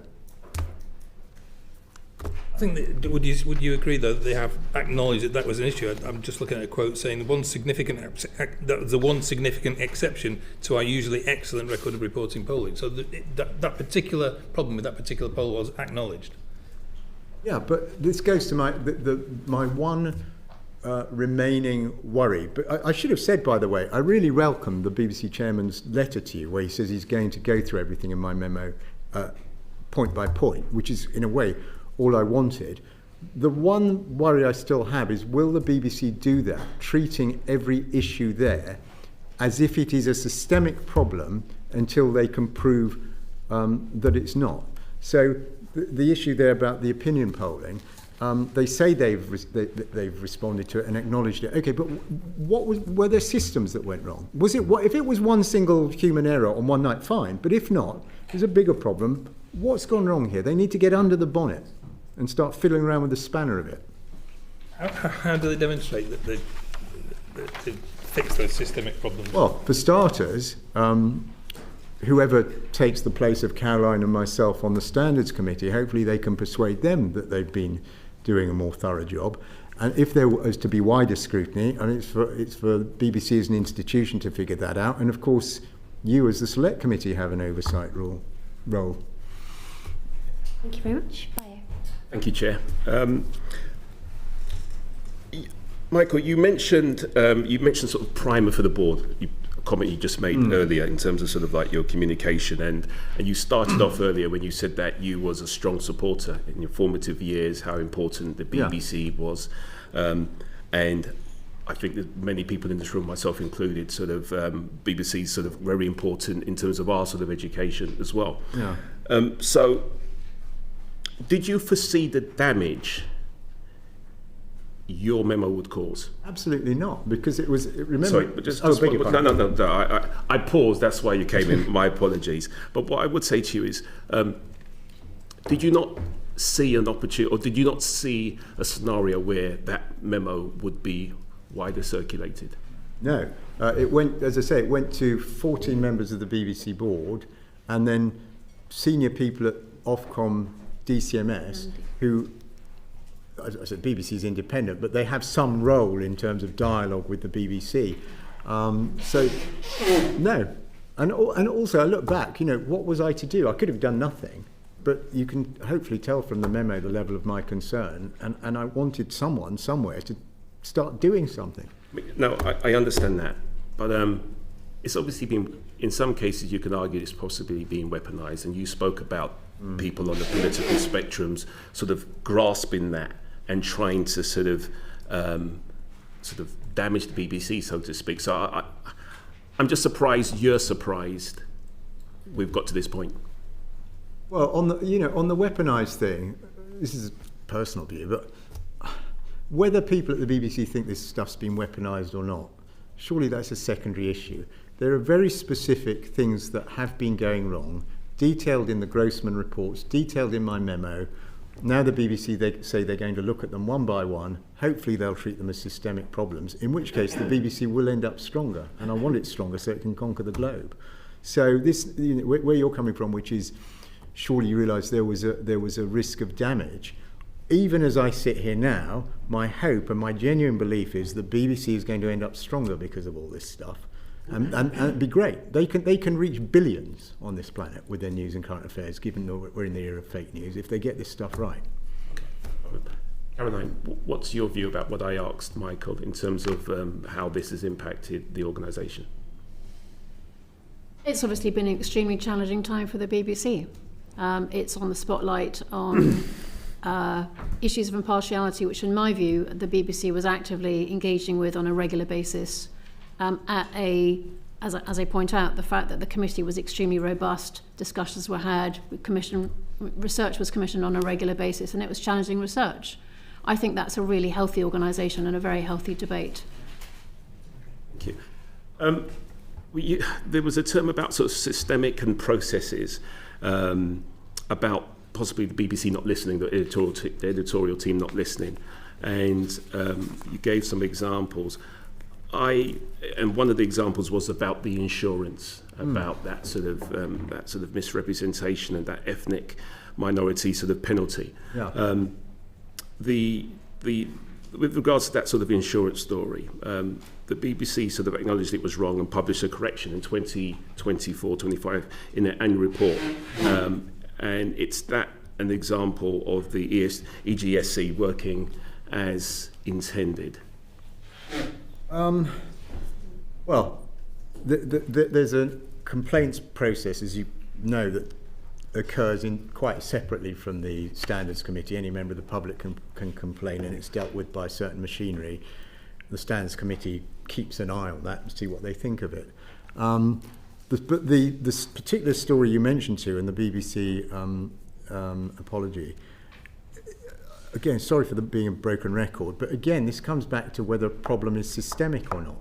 How did they get that so wrong? There were multiple levels of failure there, and I know of nowhere, it certainly didn't come before the Standards Committee, that the BBC treated it as such and looked into every stage of failure and what they could learn from what went wrong. Okay. So given the resolution of the insurance story, why did you not sort of mention that or reiterate it in your memo? What, the insurance story? Yeah. It is in my memo, yeah. What the BBC, the reiterate, so why did you not sort of mention that the BBC had dealt with it? Because the point I was trying to make to the board was the same one I'm trying to make to you, and I think I'd run through the possible levels of editorial failure, who commissioned it, what did the programme editors make of this before it went out, where was the professional scepticism over this claim. So I was trying to make the point to the board, I think the BBC should look at that, among many others, as if it's a systemic problem, and I wanted them to support me in that notion. Caroline, can you give me an example where the EGSC sort of considered the subject, that concerned you and reached a consensus that you were satisfied with? Sorry, just to clarify that I wasn't satisfied That with. you were satisfied with? I think on the insurance, I'm just picking up that one straight away. Action was taken. There was a debate at the board. It was embarrassing for the team in terms of their understanding of data journalism. There were further actions taken about actually doing more training within the BBC about how to understand probability and really proper economics understanding across some of the team. There were new people put in terms of the data science team. So I think, in my view, that counts as action and significant action from the EGSC. If it hadn't come up in the EGSC, it probably would have come up via the editorial complaints unit if there had been concerns, which obviously is another part. It's another part of our monitoring. It's not just this committee, but the editorial complaints unit also has a significant role in looking in issues of inaccuracy. I think another example I can bring up is we looked at the role of BBC Verify and the sort of issues of misinformation at the BBC, and are there issues in terms of complaints coming in that actually show that we should be concerned about whether reporters were falling for fake news. In my view, I think we should be spending a lot of time on those issues. And going forward, if I had one piece of advice for Chris Saul, it's actually that you have longer, deeper dives into some of these, really big existential issues for the BBC's journalism. And it really matters to get that right.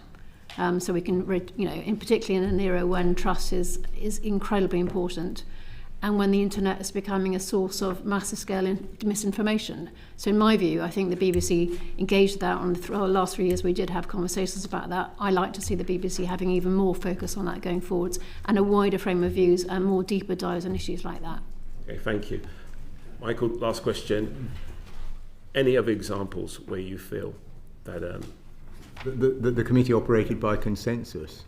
In a funny way, in my mind, it probably operated by consensus on almost everything, the exception being, and of course it's the glaring, that's why we're all here, the exception being management's response to some of the David Grossman's more critical findings, where there wasn't a consensus. The management went one way, there were some members of the committee remained unhappy with it, and you can clearly see I remained unhappy with it.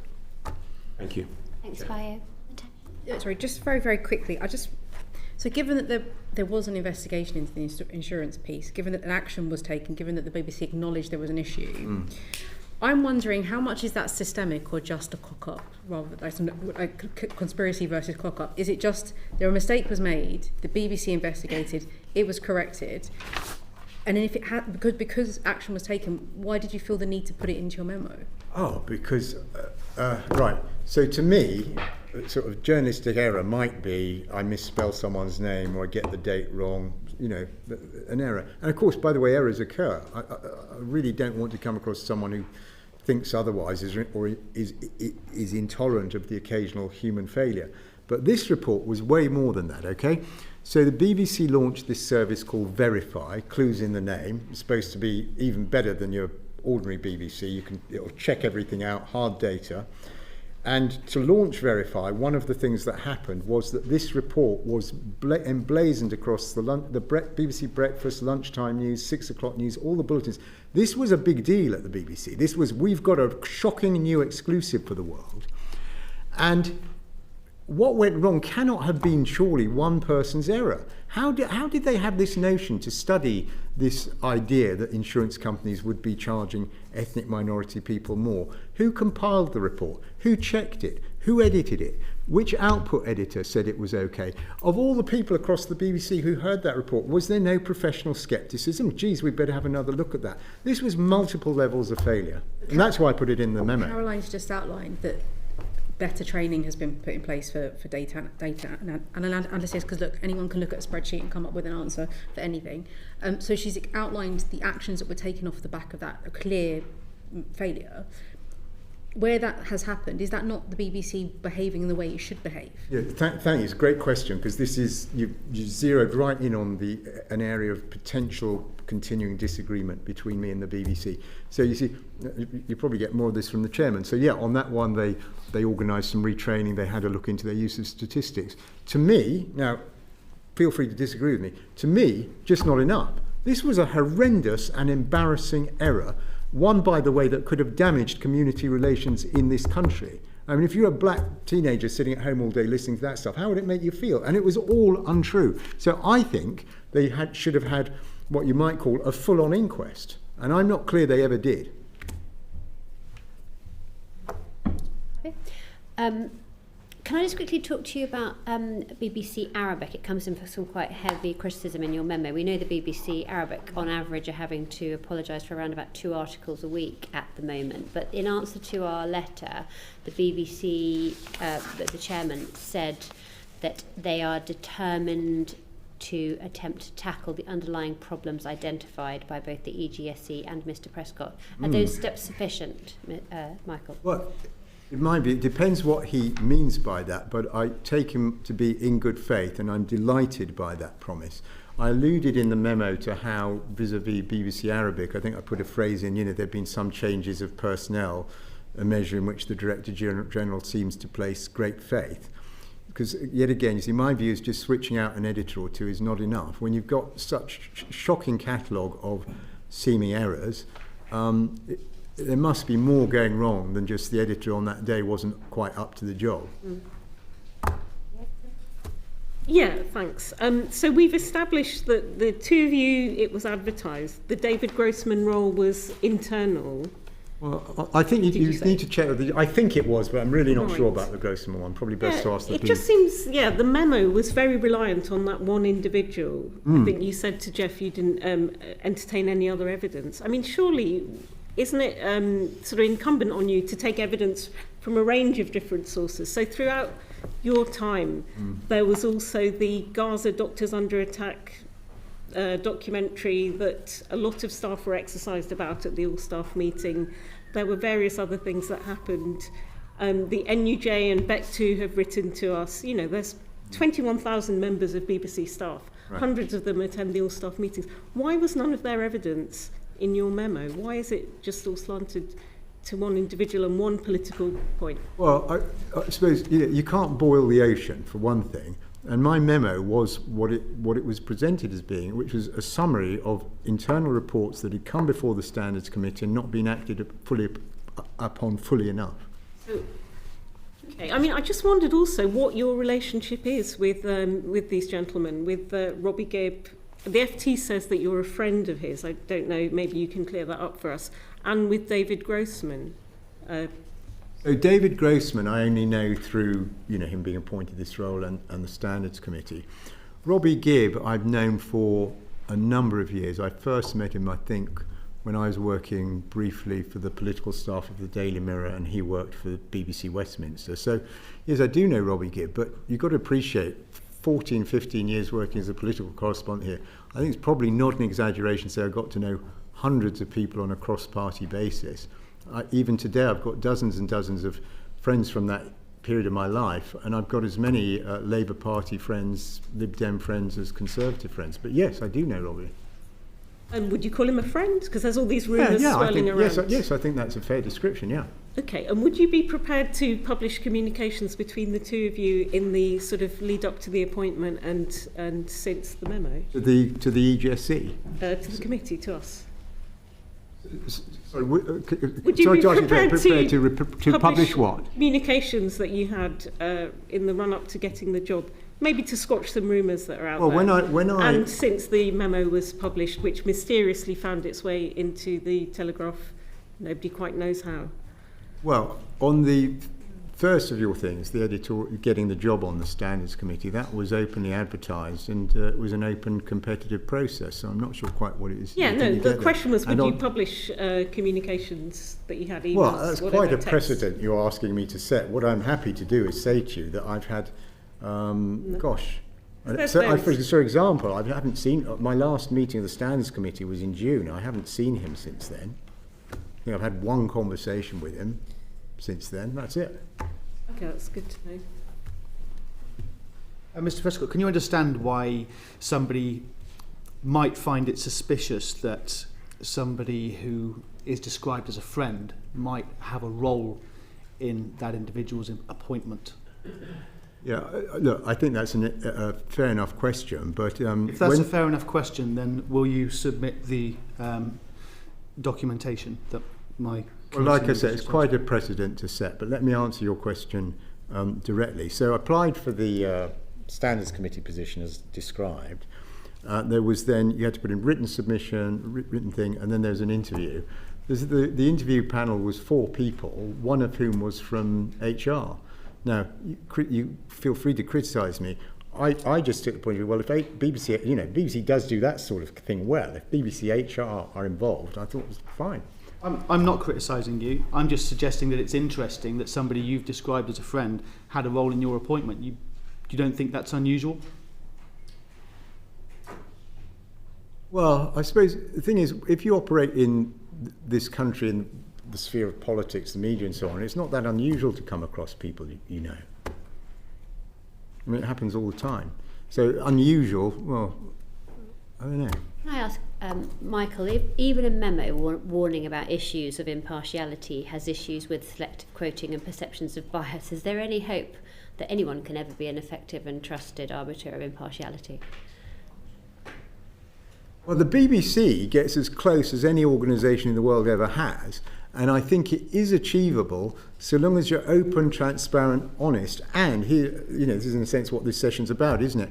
And you're willing to take it on the chin when you get it wrong and look into what's gone wrong thoroughly and put in a full programme of reform if needed. So I think it's achievable enough.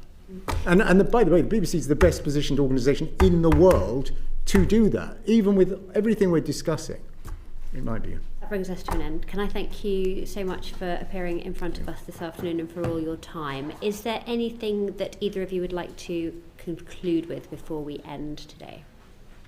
Caroline? I don't think so, but thank you so much. I'd just say a big thank you, because obviously this has been all over the news for whatever it is, 3 weeks now. I've deliberately avoided the media for numerous reasons, but not least because I have great respect for Parliament, and also a session like this, you can go through things so much more thoroughly than one media interview. So I'm really appreciative. We're very grateful for both of you for coming in to see us this afternoon and for answering all our very many questions. We're now going to briefly suspend the meeting to allow the next panel to come in. Thank you very much. Order, order.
Order, order. We're back for our second panel, and we have Dr. Samir Shah, the Chair of the BBC and Chair of the BBC Editorial Guidelines and Standards Committee.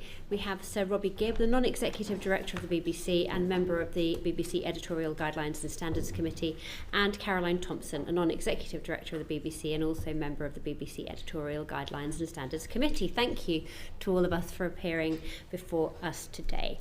You have probably seen the first panel, so I won't repeat my introduction to the session today, but suffice to say, Dr. Shah, you're once again in front of us at a point where the BBC is said to be in crisis and where the board appears to be in crisis too. Now, you'll probably recall when this committee first met you, we were a little bit frustrated that you seemed unable to take a definitive stance on anything, and we wanted you to give us strong, unequivocal answers. So I want us to make sure that we start off on the right foot today. Did the BBC block the head of news from apologising for the Panorama programme before the 10th of November? I will directly answer that question, but if you may forgive me, I'd like to take this opportunity, first of all, to apologise to all the people who believe in the BBC and care for it and wish it to survive and thrive. I'd like to apologise to the licence fee payer who funds the BBC to deliver its mission. And I'd like to apologise to the thousands of people who work for the BBC, our staff, who work with such dedication and commitment to deliver the output we all enjoy so much. I regret the mistakes that have been made and the impact that has had. Let me now come to the question that you asked. Just, if I may ask you, just repeat it for me so I can answer it directly. Did you block the head? Did you and the rest of the BBC board block the head of news from apologising for the Panorama programme on the 10th of November? We go back to the week in which the story broke in the Telegraph, and you wrote to me, and I was writing the answer to you. I heard that the news wanted to apologise for the splicing of the edit with a white spark. I thought that was a necessary thing to do, but wasn't sufficient, because the fundamental issue here was the sequencing of the edit and the placing of the Proud Boys march. I think the real issue here was the impression left that the President Trump in his 6th of January speech had called to violent action, and what we had to apologise for was that, as well as the splicing of the edit. It's my view that editing interviews is a normal journalistic practice. So that in itself is not what the problem was. The problem was the impression that it led, that it was an impression that President Trump had called for direct violent action, and that wasn't the case, and that is what I thought needed to be apologised for. So the answer to your question is, I didn't think it was adequate. I thought it was necessary but not sufficient. If you felt that that was the case, then why was there no apology when David Grossman first brought that to your attention? You mean in the EGSC meetings in January and May? I think that's a very fair question, and I'm looking back, I think we should have made the decision earlier, I think in May, as it happens. In January, you've heard earlier that the report came about, which was about, the context was how well, as we do, constantly review our own coverage, how we did, what went well, what didn't go well, and we examined how we covered the US elections as a general point. And the report came back, as you've said, that the coverage was on the whole excellent, but there were some real issues there. We're invited, and there was at that meeting also coverage of the Arabic service, which we may come back to. I invited, which is normal, for news to give me a formal response to that research. That response came in May. When that response came, one thing I'd like to make clear is that this was a constructive discussion that took place at the EGSC. Some very important observations were made in that report, which the executives took on. For me, one of the most interesting ones was the recognition about the story selection idea, and I have a letter in front of me, the news report, you've got it, which said the BBC infrastructure is heavily resourced in the democratic areas, and we need to move into other parts of the US to get a better sense of opinion within it. And that is an action that's going to be taken, and there's going to be movement of which our resources tap into not just the democratic heartlands where we have got, in a way, over too many resources that we need to move it out.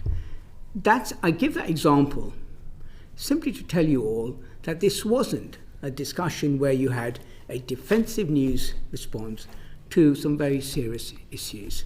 So that was it. When it came to the Panorama edit, there was a difference of opinion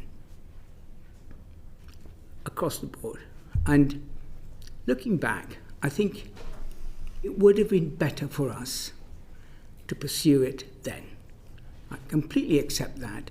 And as we go into my own understanding of how we got here, it seems to me, along with the editorial and the governance, which are important issues which we'll unpack, I think there is an issue about how quickly we respond, the speed of our response. Why do we not do it quickly enough? Why do we take so much time? And this was another illustration of that. We should have, as a collective, we should have pursued it to the end and got to the bottom of it and not wait, as we did, till it became public discourse. I mean, I have a lot of things to say about my relationship with Mr. Prescott and that report and what he did. We've got lots of questions to come on to along that line. But what I'm trying to get to, there's been a lot of speculation in the media that it was the inaction and the delay by the BBC board, and it's reported in the press as that there was a dispute in the BBC board that has caused so much of the dramas ever since. I'm just really interested to know why it took so long. Why didn't you get on the front foot? If you'd have got on the front foot and, either with an apology or with a robust defence, either I think, would have been an acceptable way of responding to this. But it's that huge delay. So, I mean, why? What was causing the delay? What were your reasons for delaying? It seems to me there are two types of timeline. One is one that began with the EGSC report in January. I'm talking about when the and then there's a report. week after the report was in some way leaked to the public and the Telegraph. Do you mean that particular? I mean, as soon as the Telegraph started publishing this memo and its coverage of it, there was just a vacuum in the BBC for nearly a week where there was no comment given in any meaningful way to the substance of it. Why didn't you get on the front foot with either an apology or some kind of defence of what had happened?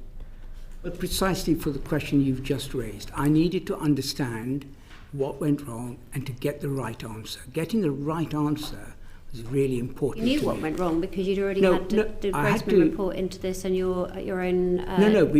When we went in that week, I asked the Director General to review, because I said we reflected on it, to review the clip and whether there were any serious editorial breaches. There were, as an outcome of that, and that was the research that had to be done to get it right. It took time to get it right. We knew what the actual apology was for.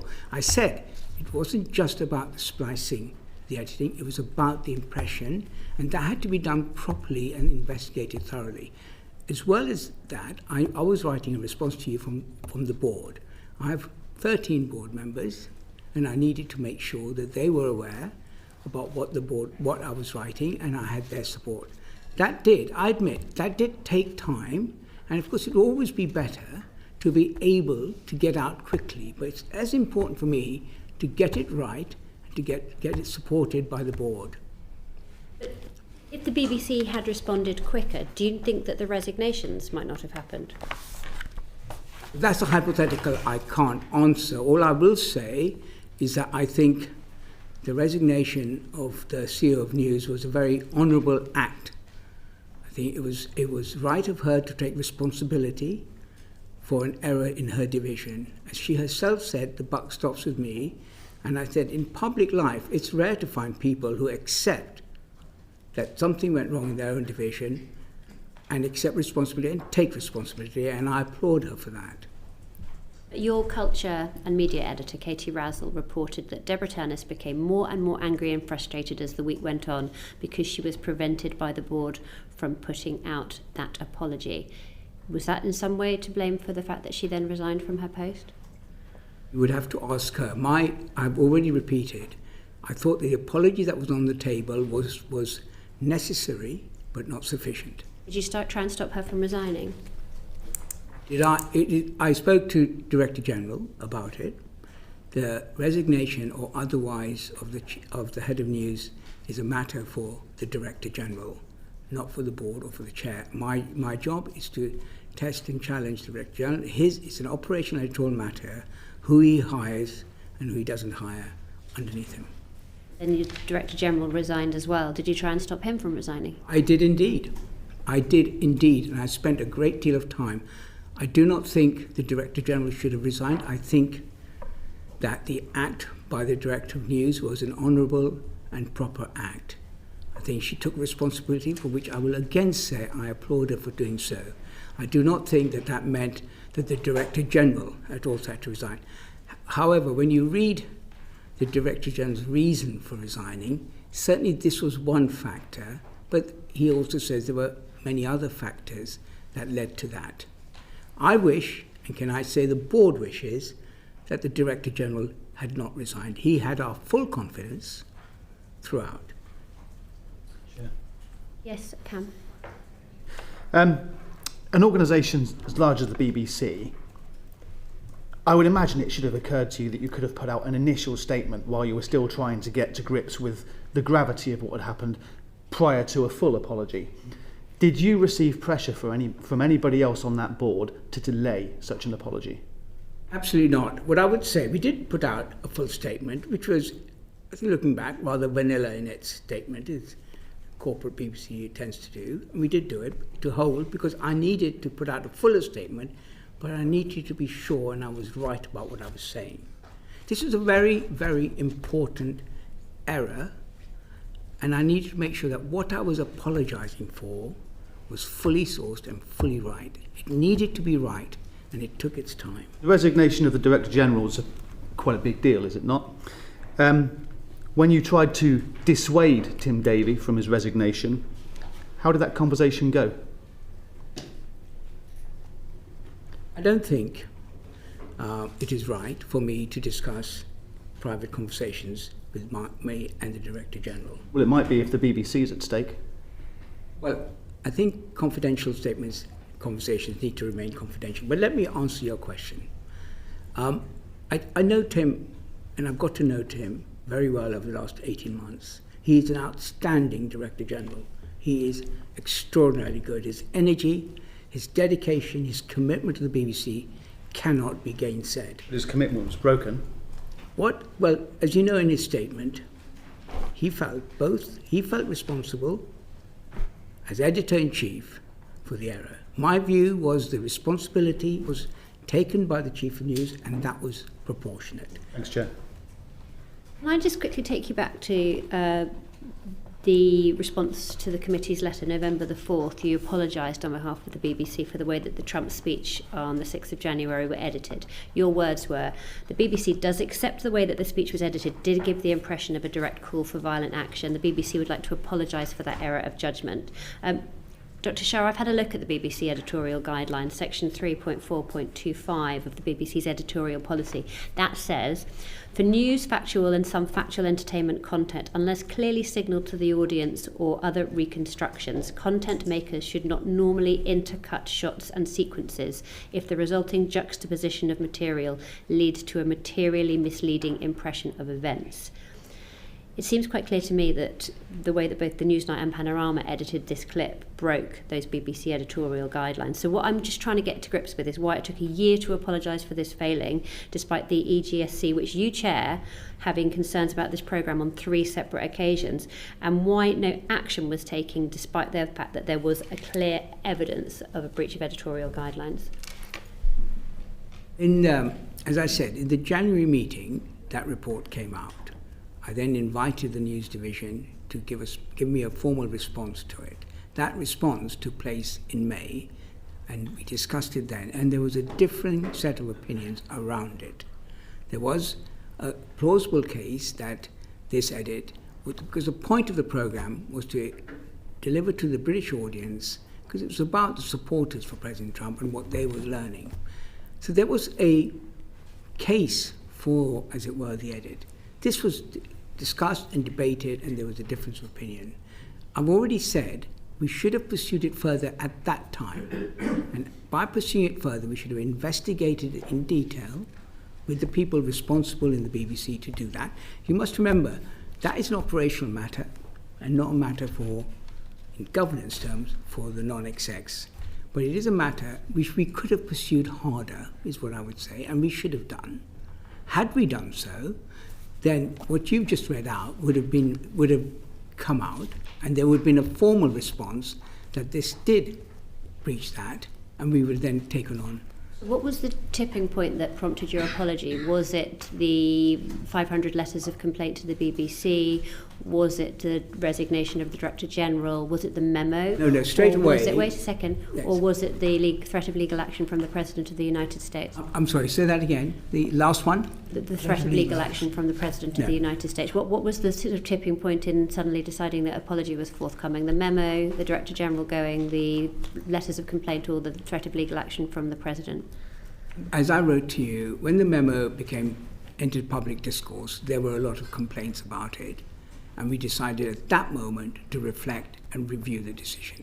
And that's when we came out with the outcome that, yes, it was a mistake. It was an error of judgment, and that's what I wrote to you, and then later on. Just to be clear, had this not have been covered by the memo and prompted all these letters of complaint, that would probably have it would never have come back. It would never have risen back to the surface. It's worth noting that in many discussions, there had been no complaints to the BBC News about this.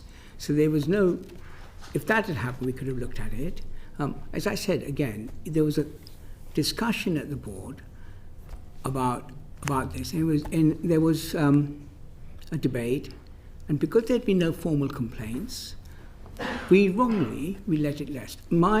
As you probably all know, very soon after that, I was uncomfortable with that outcome and that result, and I initiated. It wasn't the only reason. I had a number of things over the time I've been chair, which I worried about the workings of this committee, whether it was properly defined, whether the relationship with the board, with the main board, was precise enough, with the terms of reference with the advisors, whether the composition was good. And I invited Chris Saul in June to look again at, long before this broke. I did think there were things to be done, and that process was underway. One of those things, and maybe Caroline will talk about it, one of those things was, what is the mechanic when at a board, at a committee, there's disagreement within it? How do we deal with that? How do we deal with that in such a way that we don't cross that line between governance and editorial? It's an important line we hold, but it does seem to me that this is thrown up there. As I said, one of the issues I have to face is, what were the governance failures here? What were the process failures? And one of them is that. And I think we do need to find a way, and Caroline is going to be looking into that. I'd started it with Chris Saul. Chris Saul had some interim findings. We were underway. I should say, as you know, I listened intently to your conversation with Mr. Prescott. I met him several times during that period.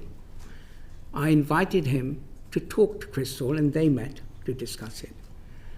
After the letter went out, I talked to him again. After we met the board, I talked to him, and I said, I would like you to be engaged in fixing what's wrong with the EGSC, how we can get it to a state where you would not have cause to write such a letter again. I did that. He seemed to rise to it. So perfect. So we were going to carry on.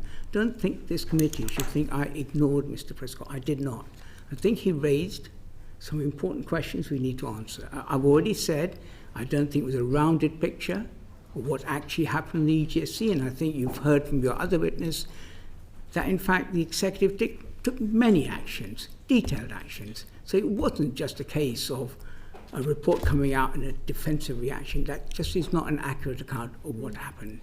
It was reported in the press quite a lot that the reason for the delay in the board responding to our letter, and indeed sort of opining in any way on what had happened was because there was a big difference of opinion at board level. Is that true? In May? Do you mean? No, we're talking about recently in response to all the news that came out. You lost, two very key, very senior members of the BBC team, and then still we waited for you to say anything. At the board meeting in October, when we discussed the memo, we discussed it at length, and there was a certain repeating of what happened at the EGSC, but it was important we discussed it, and there was some differences of opinion. But we did agree on the next step at that meeting, and the next step was for me to go back to Mr. Prescott, discuss his email to the board, and invite him to be part of reviewing how the EGSC could work better, to which he agreed.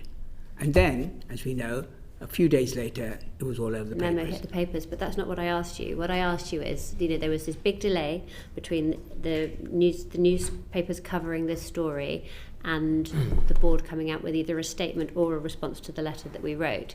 And it's been reported in the press that the reason for that delay was because there was a big dispute within the board about how to respond. That there was, in some cases, people said chaos in the board. How true is that? It was neither chaos nor that. The delay was, you wrote to me on the Tuesday, I replied to you on the Monday. That was the deadline you gave me. During that time, I wanted to investigate it, what went wrong, and get it right, and I needed to make sure the board were with me. And we discussed this. I don't think there was any chaos or difficulty there. But I think, yes, if I could just add, because I was obviously part of some of those discussions, there was a continuing and sharp difference of opinion between certainly the chairman and me and some others on the board with the director of news about whether we were going to apologise just for the edit, or whether the impact of the edit and indeed the positioning of the Proud Boys material had given a misleading impression. We felt that it had. And the news continued to maintain that actually the impression given, despite the edit, was correct, because the gist of the speech by Trump had, for example, the use of the word fight 15 times and only talked about peace once. They felt that the edit was justified, but it should have been a more transparent edit. We felt that the edit had led to a more profound problem. And indeed, your quotation of the editorial guidelines is absolutely right. We felt it violated them. Thank you. Natasha? Thanks so much for coming in today. So just to Robbie, kind of what is your view? What, in your view, took the board so long to publish a response? I mean, there was definitely a difference of opinion, and it was properly outlined by Samir and Caroline. It all came down to whether, from my perspective, the point I was making, that there was a serious error, and simply having an identifiable edit and apologising for that would not be enough, because what mattered was what the meaning was. So on the one hand, you could argue that if you had a white flash that showed where the edit was, then that would be fine, and you apologise for not having the white flash. My view, and I think the editorial policy view, independent, is that if the meaning of the new constructed white flash edit followed by the Proud Boys gave the impression that it was a call to arms, it was a breach of editorial policy. That was my view. The discussions around that delayed the actual reply to this committee's letter, I was not involved in, but I was involved in the debate in the board, and this was the point I was making. Just sort of in response to the memo in general, so there wasn't much kind of said publicly in response to it. What kind of how did we get to the point where we weren't really kind of responding to the points that were raised publicly for quite a long time? You mean the response to the Michael Prescott's memo to the board? In total? Yes. Publicly, we didn't hear anything about it until the leak. So why was there such a delay and kind of like a robust response to it? Well, I suppose you would say the delay begins the moment it's leaked publicly. Let me make that separate from the response to the memo itself. When the memo came, and I spoke to Mr. Prescott about it, it went to the board. Accompanying that memo was a separate note which provided, in my view, a more rounded picture of all, which you heard in your early session, all the different issues that the EGSC have examined, and also, may I say, the actions taken, including some of the actions that Mr. Prescott appears to think no actions were taken, and that's simply not the case. We did take actions. Actions were you discussed at length the car insurance story.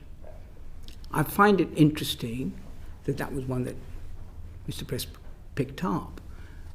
We didn't need the complaint. We ourselves, or the executives, may I say, discovered it, thought it was on, took it down within 6 days, and it featured as, I think, one of in the annual report as a serious editorial breach. I don't think you can actually argue the case that the executive did not do anything. I mean, that is just simply an unfair account of it.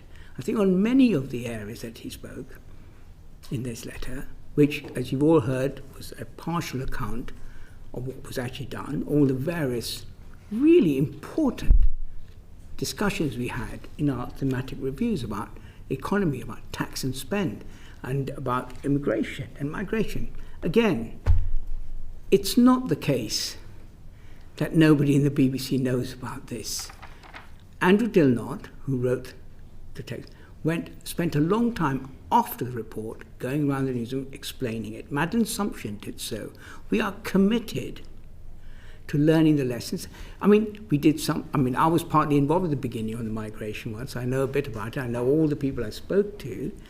And like all these reports, there are things that the BBC journalists do well, and there are things that can improve on. There were a number of recommendations. So I just think you mustn't get away with thinking that the EGSC is not a functioning committee that does take on board issues, dig deep into things, talks about more urgent matters, and the executive, on the whole, respond positively and constructively to it. I just want to come back to the memo and the kind of leaking. Yes. So, Robbie, were you aware that it was going to leak? Absolutely not, of course not. So when you worked on the Sorota report, has the term that came out of that consistently was the culture of defensiveness within the BBC. Do you think that's changed since then? I do think it's changed. I know that Tim Davey, the outgoing Director General, very passionate about that, and in relation to the press office, that there had been, I think, a computer says no default position and circling the wagons. I genuinely don't think that is the case anymore. I mean, of course, people are always naturally defensive when you're being criticised, but I think there has been a cultural change. Just want to say about the Prescott report more generally. I think there was a lot in the report that I think a lot of people at the BBC management agree with. It was basically copied in large part from the David Grossman report, but it was a snapshot in time, and this is crucial to your point. It is not that it was particularly unrepresented of the Grossman reports from the time, but a lot has happened since then, and we've had all the action plan, which we can go through with you. And on the car insurance is a very good example. He feels very passionate about it. I know about this particular story. It took quite a while between his original email and when it was eventually properly discussed at EGSC. But once the committee had the full facts in front of it, as Samir was saying, it took only 6 days to deal with it. Caroline, do you have anything to say around the kind of defensiveness within the BBC? I think there's always a natural tendency to want to perhaps not be defensive but support your staff, particularly in journalism, where of course there's a lot of people taking risks and really working under a lot of pressure. So I think amongst management, having been once a news manager myself, there's a natural tendency to think, hold on a minute, I need to sort of protect them. But actually, the thing that strikes me, and I as you may know, I've recently come back to the BBC as a non-exec, having been an executive before, but having had a 15-year gap, is the extraordinary seriousness with which the BBC continually investigates itself and questions itself and reviews its output with a view to getting higher standards. I think that's the thing. The lack of understanding of that, I think, is the thing that most concerns me, because actually there are endless debates about when can you call something genocide and when don't you, and how where did we get it right and where did we get it wrong, for example. I think so. I think to characterise a support environment as a defensive environment is to mischaracterise it, actually. And just to Sir Robbie, so you've clearly a man of very strong political convictions and have held multiple posts both at the BBC and then over at Number 10 for the last couple of decades. And how have you managed to keep these roles separate and managed your own bias, given that this is all about, accusing the BBC of bias and accusing the BBC of not being able to look at its own lines? So how do you manage your own? So I was Director of Communications for the government for 2 years, but I was a BBC news producer for 25 years, including being a programme editor and head of BBC Westminster. So I have a long track record. I primarily want to be defined as my commitment to the BBC, not my 2 years working for Theresa May. When I first joined, I think I joined the BBC in 1991, it was drummed into me about impartiality, and it's one of those things, those early impressions have basically dominated my thinking, and it's why I wanted to stick with the BBC. You're told to leave your politics at the door.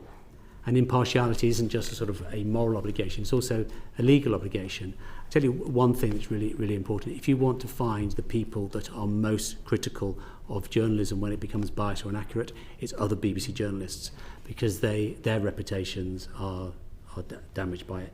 And I think there couldn't be a bigger mismatch between the way I'm presented in some quarters in relation to my attitude. I think I've become weaponised in terms of how I'm perceived.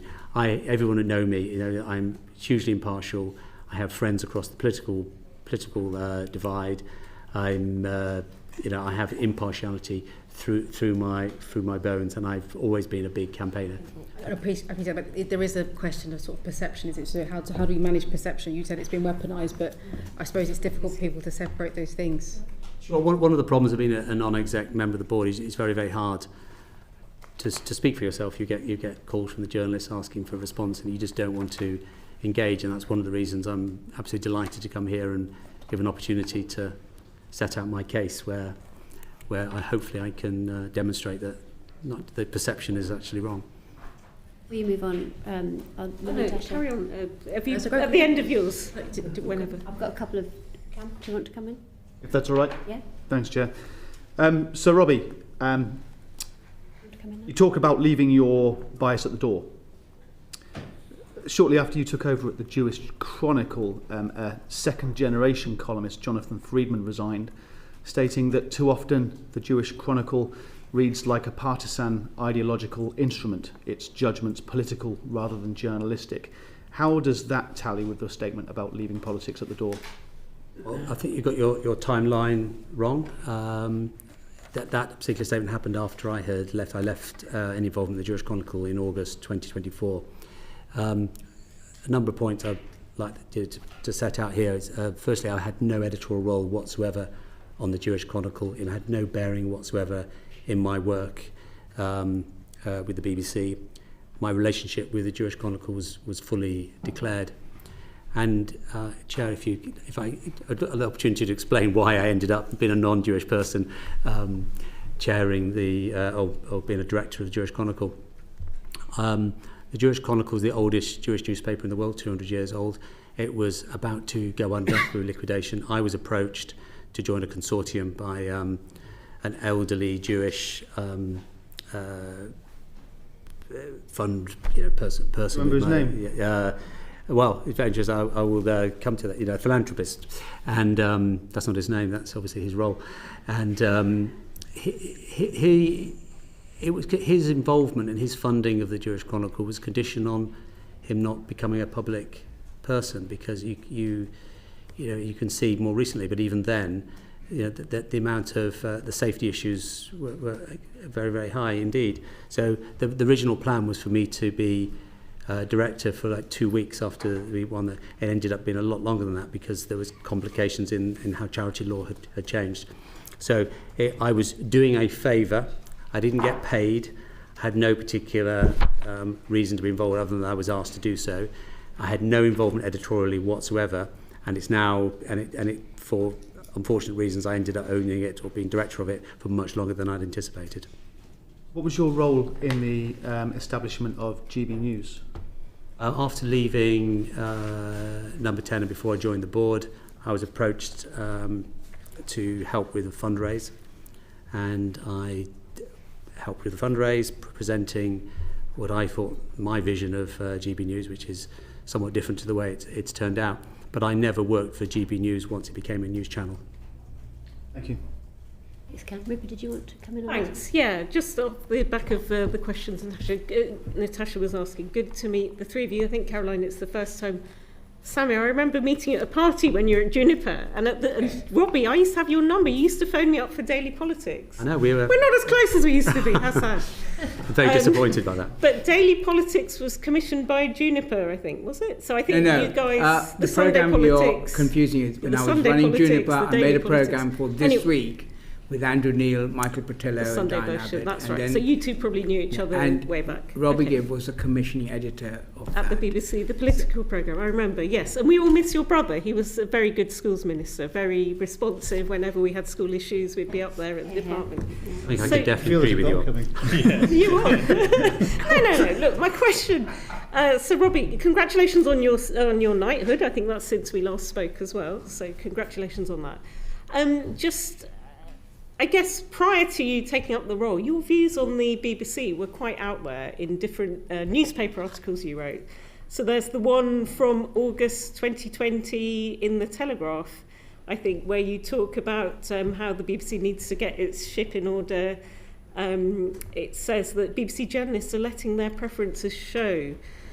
Even any student of impartial, inaccurate press can see this, and it includes a bit of an attack on Lewis Goodall in that article. Then there was a Daily Mail one about the Today programme the same year. Trapped by its own groupthink, it is radio misery, sneering and monstrously out of touch. Do you think that's still the case? That was 2020. You've been on the board since then. Do you still hold those views of the BBC? Well, the particular issue around Today programme was that during I think it was the 2019 general election, it was unfortunate because I can see how it happened, is that they had outside broadcasts in universities up across, and they had a lot of. Unfortunately, the views expressed were not the views of that story. So the actual debate, that election, the debate was very much in Red Wall, and that created a real problem for them. But I understand why they did it. They wanted to get younger audiences participating. So I don't really see that from anymore in Today programme. They're taking a lot of their output out of central London now into different parts of the country, which is good. In terms of revealed preferences, I feel very, very strongly that you leave your politics at the door, and if you are tweeting, if you take the sum total of people's tweets, you take the sum total of their output, and you know where they're coming from, that is a problem. Because the BBC has to be for everyone. I know lots of BBC journalists. I know their politics because I've been around the BBC a long time. People from very much from the left. They are, you could not tell for one second. And you mentioned Lewis Goodall. I think Lewis Goodall is a very, very talented journalist. So much so, I was the person that recruited him into the BBC in the first place. And on the basis that he came from the IPPR.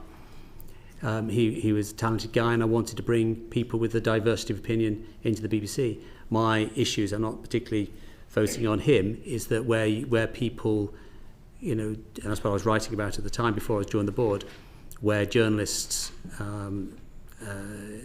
behave in a way which the public know where they're coming from. That is a real problem. One of the things, another credit to Tim Davie and his management of the BBC, introducing some very, very clear guidelines for Twitter, X, and you don't really see those stories anymore. I think the BBC have cracked it. We've had people like Andrew Neil. I mean, there's always been people, and there's always been political appointments, haven't they? Gavin Davies and, James Purnell.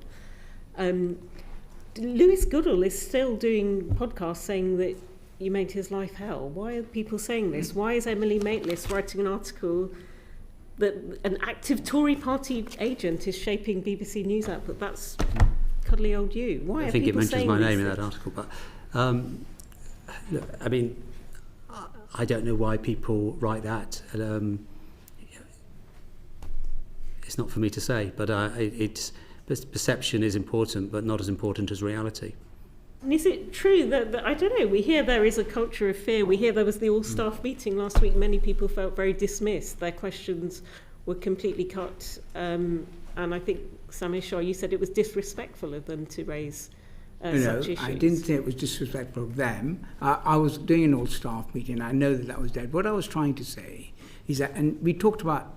Sorry, by the way, I should have declared an interest. I was a former staff member at the BBC in the 90s. It was a long time ago, BBC Western You House. mentioned Robbie, and can I just say... Yeah, go for it, yeah. That, So and you mentioned that I ran this painted. programme called This Week with Andrew Neil and Michael Patillo and Diane Abbott, raised by Alan Johnson.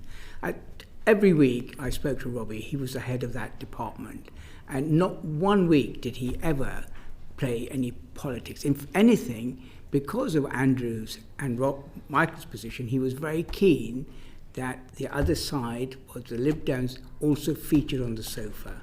So if there was any push, it was always in the other direction because of the politics of those two. So I have absolute faith in Robbie. Robbie as a journalist, that's my experience of him. Obviously I wasn't involved in his recruitment of the board, but my experience of him was spent many years. So I think it is unfair to say that Robbie comes with, he's principally a journalist. He was a journalist running the whole BBC's political journalism, and he did that with great skill and great commitment to impartiality. That's my view about it. What I was talking about is that people, and I would say that the board of the BBC is full of really extremely experienced, very good people, and I think we should respect them. They're giving their time, they're giving their work on it, and that's what I was talking about. And as a whole, I don't like ad hominem attacks. I think we should look at what they say and the content of what they say, rather than it being a personal ad hominem point. And that's what I was saying. Of course, staff, and people who know me, I go around talking to staff, and as you know, I have monthly lunches with junior staff to hear from them directly what they think of the BBC, and I get a lot of feedback. Staff are absolutely entitled to say what they want to say about me, but I think just in terms of ad hominem attacks, the individuals on my board are good people, they're experienced people, they say wise things, they challenge, as indeed are the executives, and I just want us to respect that. We need to move on, Rupert, because otherwise we're going to run wildly out of time. Can I just very quickly ask Sir Robbie, there's been a lot of speculation in the media, including BBC journalists, who are saying that what's happened to the BBC over the last couple of weeks was a board-level orchestrated coup, if you like. Can you just address that for me now? Do you recognise that characteristic? Was there anything orchestrated about what's happened to the BBC over the last couple of weeks, the departure of Tim Davie, etc.? It's up there as one of the most ridiculous charges. People had to find some angle. It's complete nonsense. It's also deeply offensive to fellow board members who are, as Samir was saying, are people of great standing in different fields. The idea that somehow I'm not even sure what the charge is, to be honest, and basically other than to say it's complete nonsense. Caroline? Yes, I certainly wouldn't have characterised anything I saw in the last couple of weeks as being a board coup. Or any kind of orchestrated board level? No, endless debate. Okay. but no orchestrated. Let's go back to Natasha.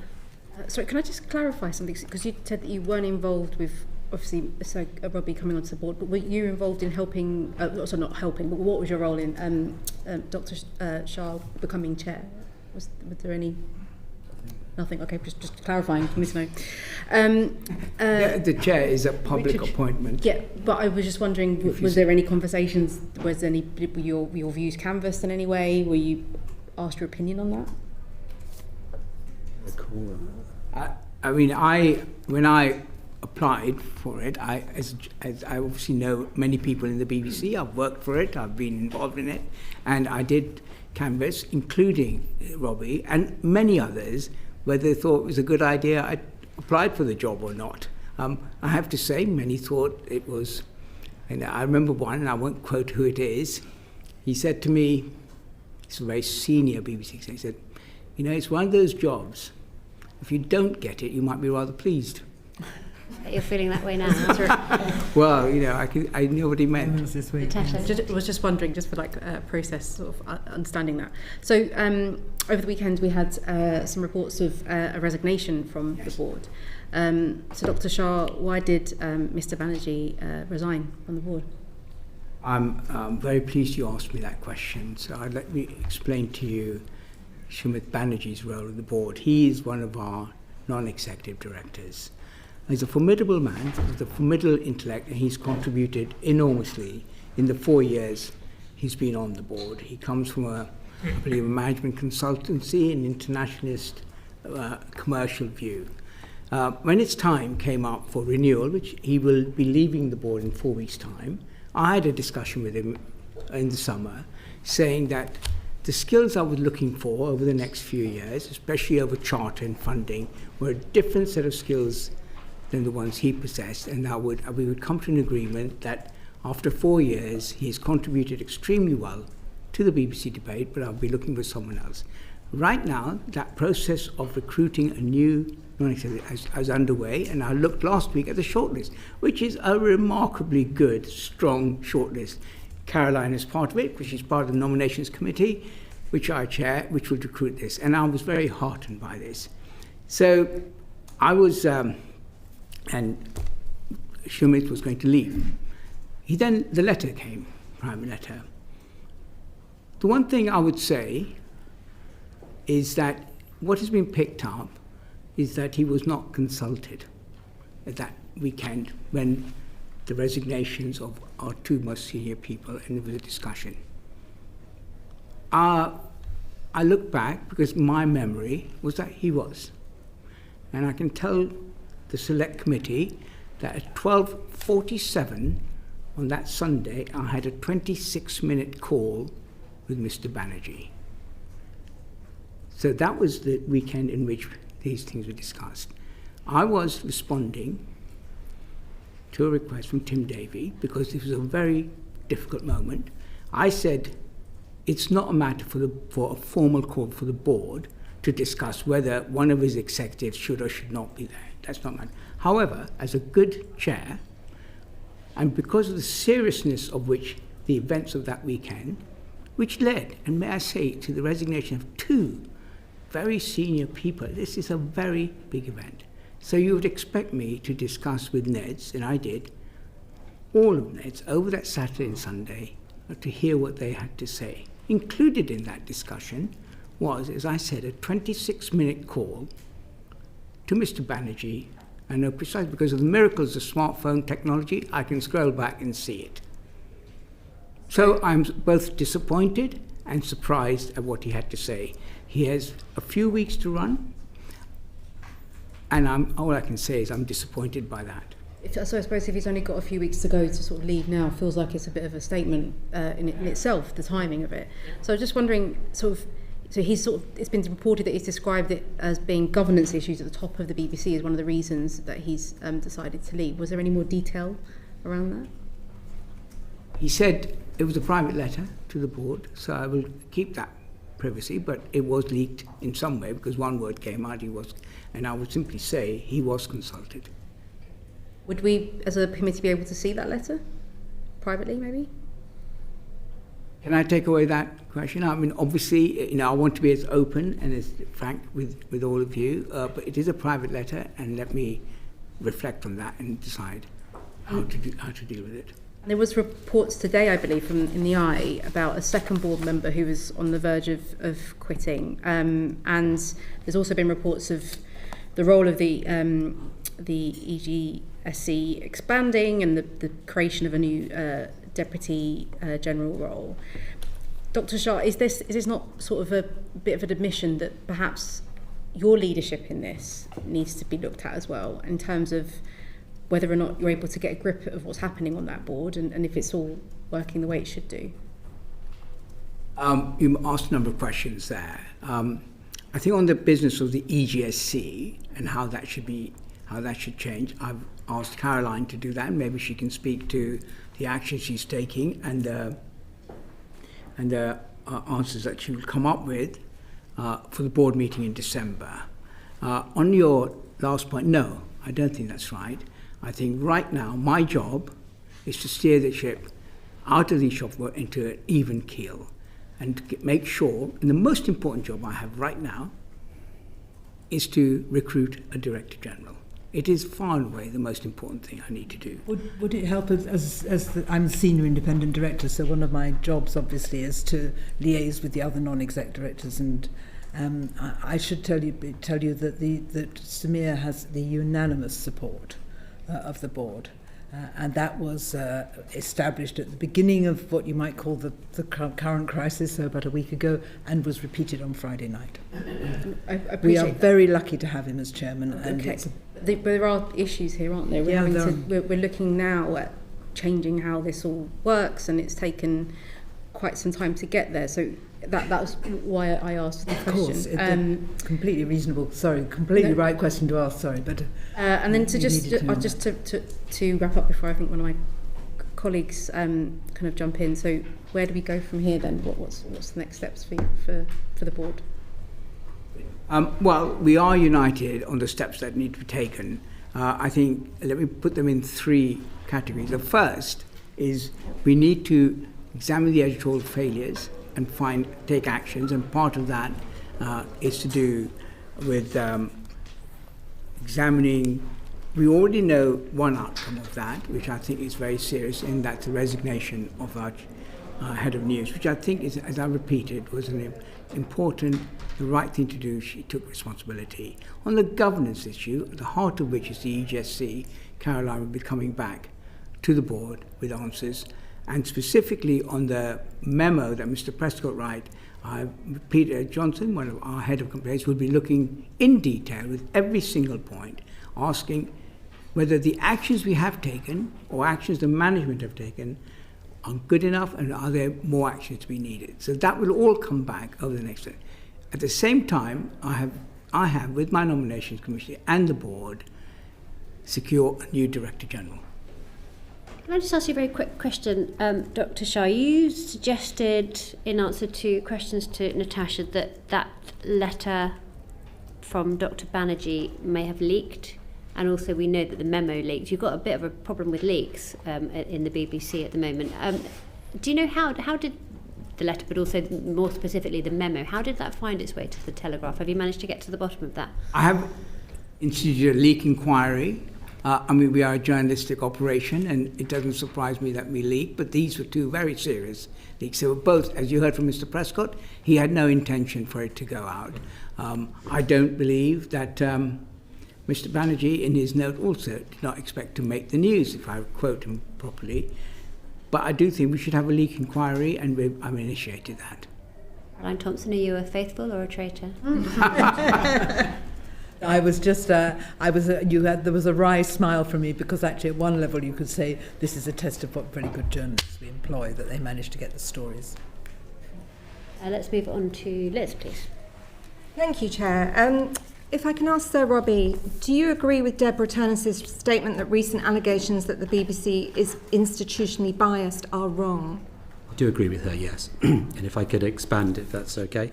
The reason I would never use that, because it implies that all BBC journalists are biased, which I absolutely don't believe that. I mean, you could trot through some, Gary O'Donoghue's fantastic reporting of the attempted execution of assassination of Donald Trump, fantastic. Quentin Somerville, and a person, the unsung hero of covering politics, Chris Mason. They're absolutely first rate, and anything that would impeach their impartiality would be wrong. It's also worth noting, with regard to Michael Prescott's memo, there was nothing on BBC Westminster or Millbank, nothing on BBC Northern Ireland, and there's a reason for that, because those particular areas, and other areas as well, are centres of excellence. They have a lot of scrutiny on a daily basis. They can make mistakes, we all make mistakes, but they correct it very, very quickly. So the reason why I agree with Deborah in relation to that, it's we do have some issues, underlying issues in some areas which the BBC have held their hands up to and are addressing, but to tar the entire BBC with that brush would be completely inappropriate. And were you sorry that Deborah resigned? I was disappointed that that we ended up in this situation that she ended up resigning. But it's, as a non-exec member, it's not for me to comment on exec members of Tim's team. There have been 3 resignations in the fallout from the publication of the dossier. There's an argument that if you're a journalist and you were a journalist for over 25 years, the last thing you want is to become the story. Given the reports of your attempts to shape editorial judgments and the persistent questions about whether your political views have influenced BBC decision making, how can the public maintain trust in the BBC's impartiality under your oversight? And in light of these conflicts, have you considered resigning? There's a lot in that question. If I can be as brief as I can, I'm a non-exec director. I have no involvement in pre-broadcast content. I have no involvement, and rightly so, in operational matters. There's been lots of stories that are just completely untrue about me in relation to influencing the day-to-day output. In Tim Davies' leaving note, he talked about these issues being weaponised by people. I think he was particularly referring to people that have latched onto the issues in the Prescott memo, the errors, and are using it to bash the BBC. And it's often people who don't agree with the BBC for a whole range of ideological reasons.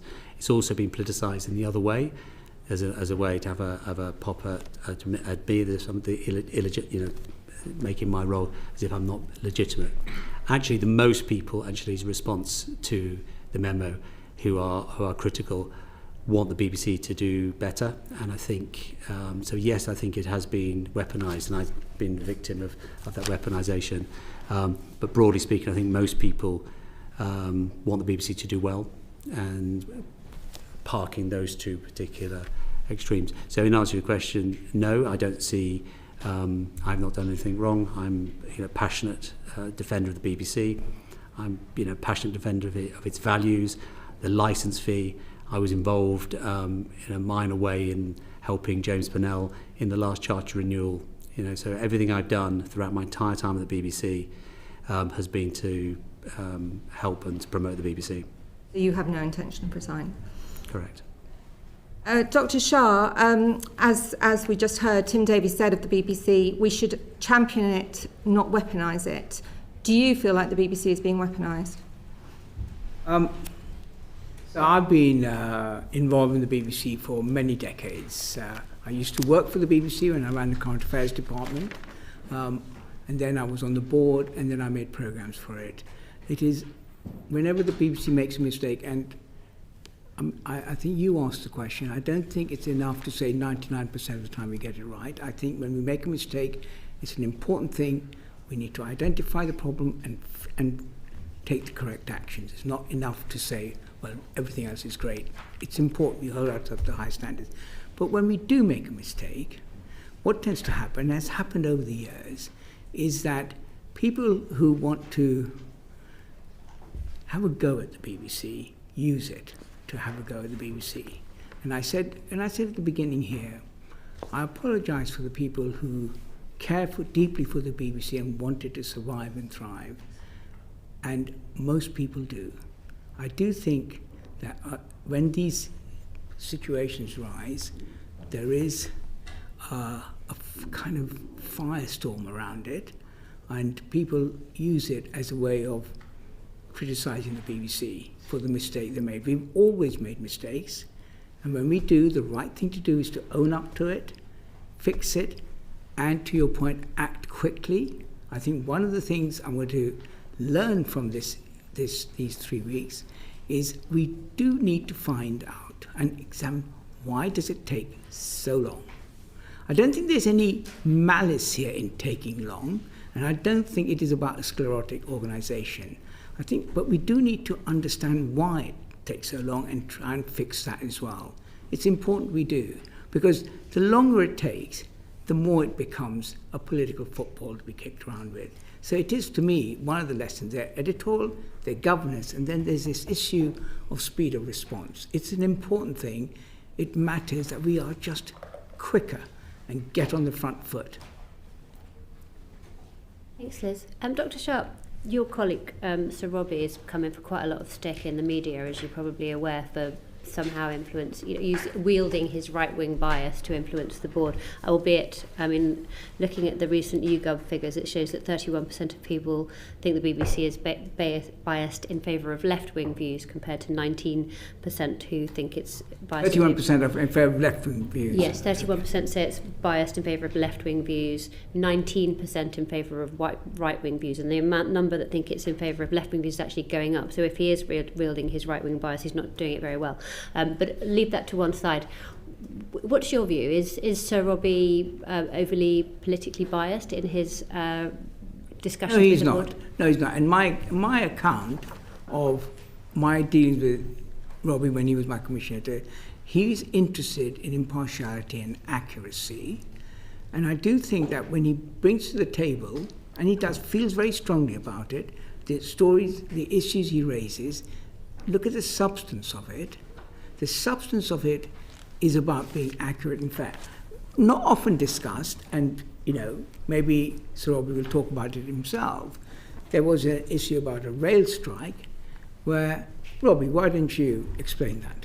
Yes, I am, conscious of, the perception of my bias. I'm always on the lookout for biases the other way to make sure that I can, demonstrate what I say. And I saw a story before last Christmas.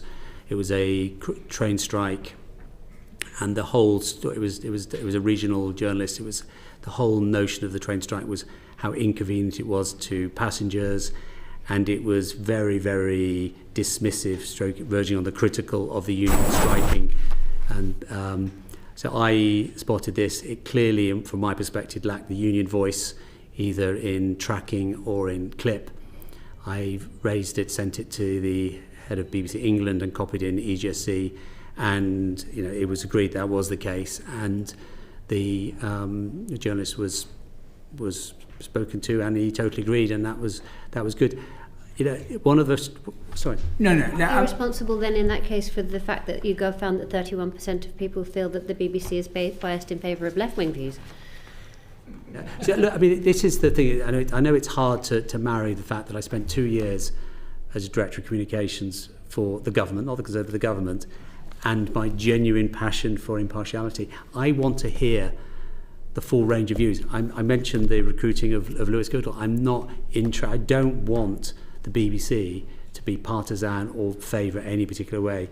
When you tune in, I want to know what is happening. Can I begin to let me answer that question. I don't think that the way we address our issues are helpfully characterised as left wing or right wing.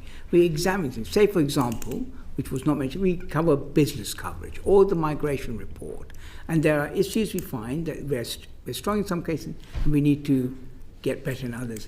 I think the question is about, are we impartial? Are we covering all sides of the argument? Are we making sure that we are not showing any revealed preferences? That's what it's about. I think, I just don't think of it. Is this a left-wing position? Take, for example, our discussion, as we do, which is a very important, in this time frame, to January to May, every 5 years, the BBC reviews its editorial guidelines. It's the most important document we have to make sure that every 5 years, it came to the editorial, the EGSC, for rigorous examination. It then goes normal process to the board. We did that with great, and people discussed it. Even we discussed what is our position on the use of the word terrorist. So it's not just a simple, let's pass it. These are really important questions. These were debated. It was, again, a very strong, very helpful, very constructive debate. And that's how it works. I like differences of opinion. I like diversity of opinion. The worst thing for us is to have groupthink. We want to challenge. We want to. That's what's important. And it's important we have points of view representing, frankly, the country as a whole. Cool. Rupert. Yeah, I don't think it's just the 2 years at the Conservative Party, though, is it? Did you not work on the Portillo leadership campaign? Because I think what's interesting is you've gone in and out, back and forth, whereas other people usually make the break, go to one or the other. Sure, but I spent 25 years at the BBC. That's the important thing. I have been defined by these 2 years at Number 10. You have also worked. I have worked for the Conservative Party. The Portillo campaign. You worked for Francis Maud. So it's not just 2 years isolated. No, but my point. Anyway, look, that's. Oh, sorry. But just for clarity, I was talking about how I'd been defined. I'm not saying I haven't had any other political involvement in my history. I am 61, so there's a lot of time to fill. So the EGSC, just wanted to ask, it's got a few holes in it now, right? Because of these resignations. No, it's the board. Oh, is this to me? EGSC, or whoever wants to answer the EGSC question. Mr. Banerjee was not a member of the EGSC, he was a member of the board. But, and there's no hole there because the two, Tim Davey and Debbie Timeless were. Well, that will be part of course, Caroline's examination of the composition of the EGSC. So maybe you would like to speak to that. For the moment, Tim Davey is still Director General, so he would still be a member of the EGSC and come to the meetings. Jonathan Munro is the acting Director of News, so he will come in replacement for Deborah. Okay. So we don't have holes at the moment, but what the Chairman has asked me to do is do a root and branch review of EGSC, which I'm doing at speed and at pace at the moment.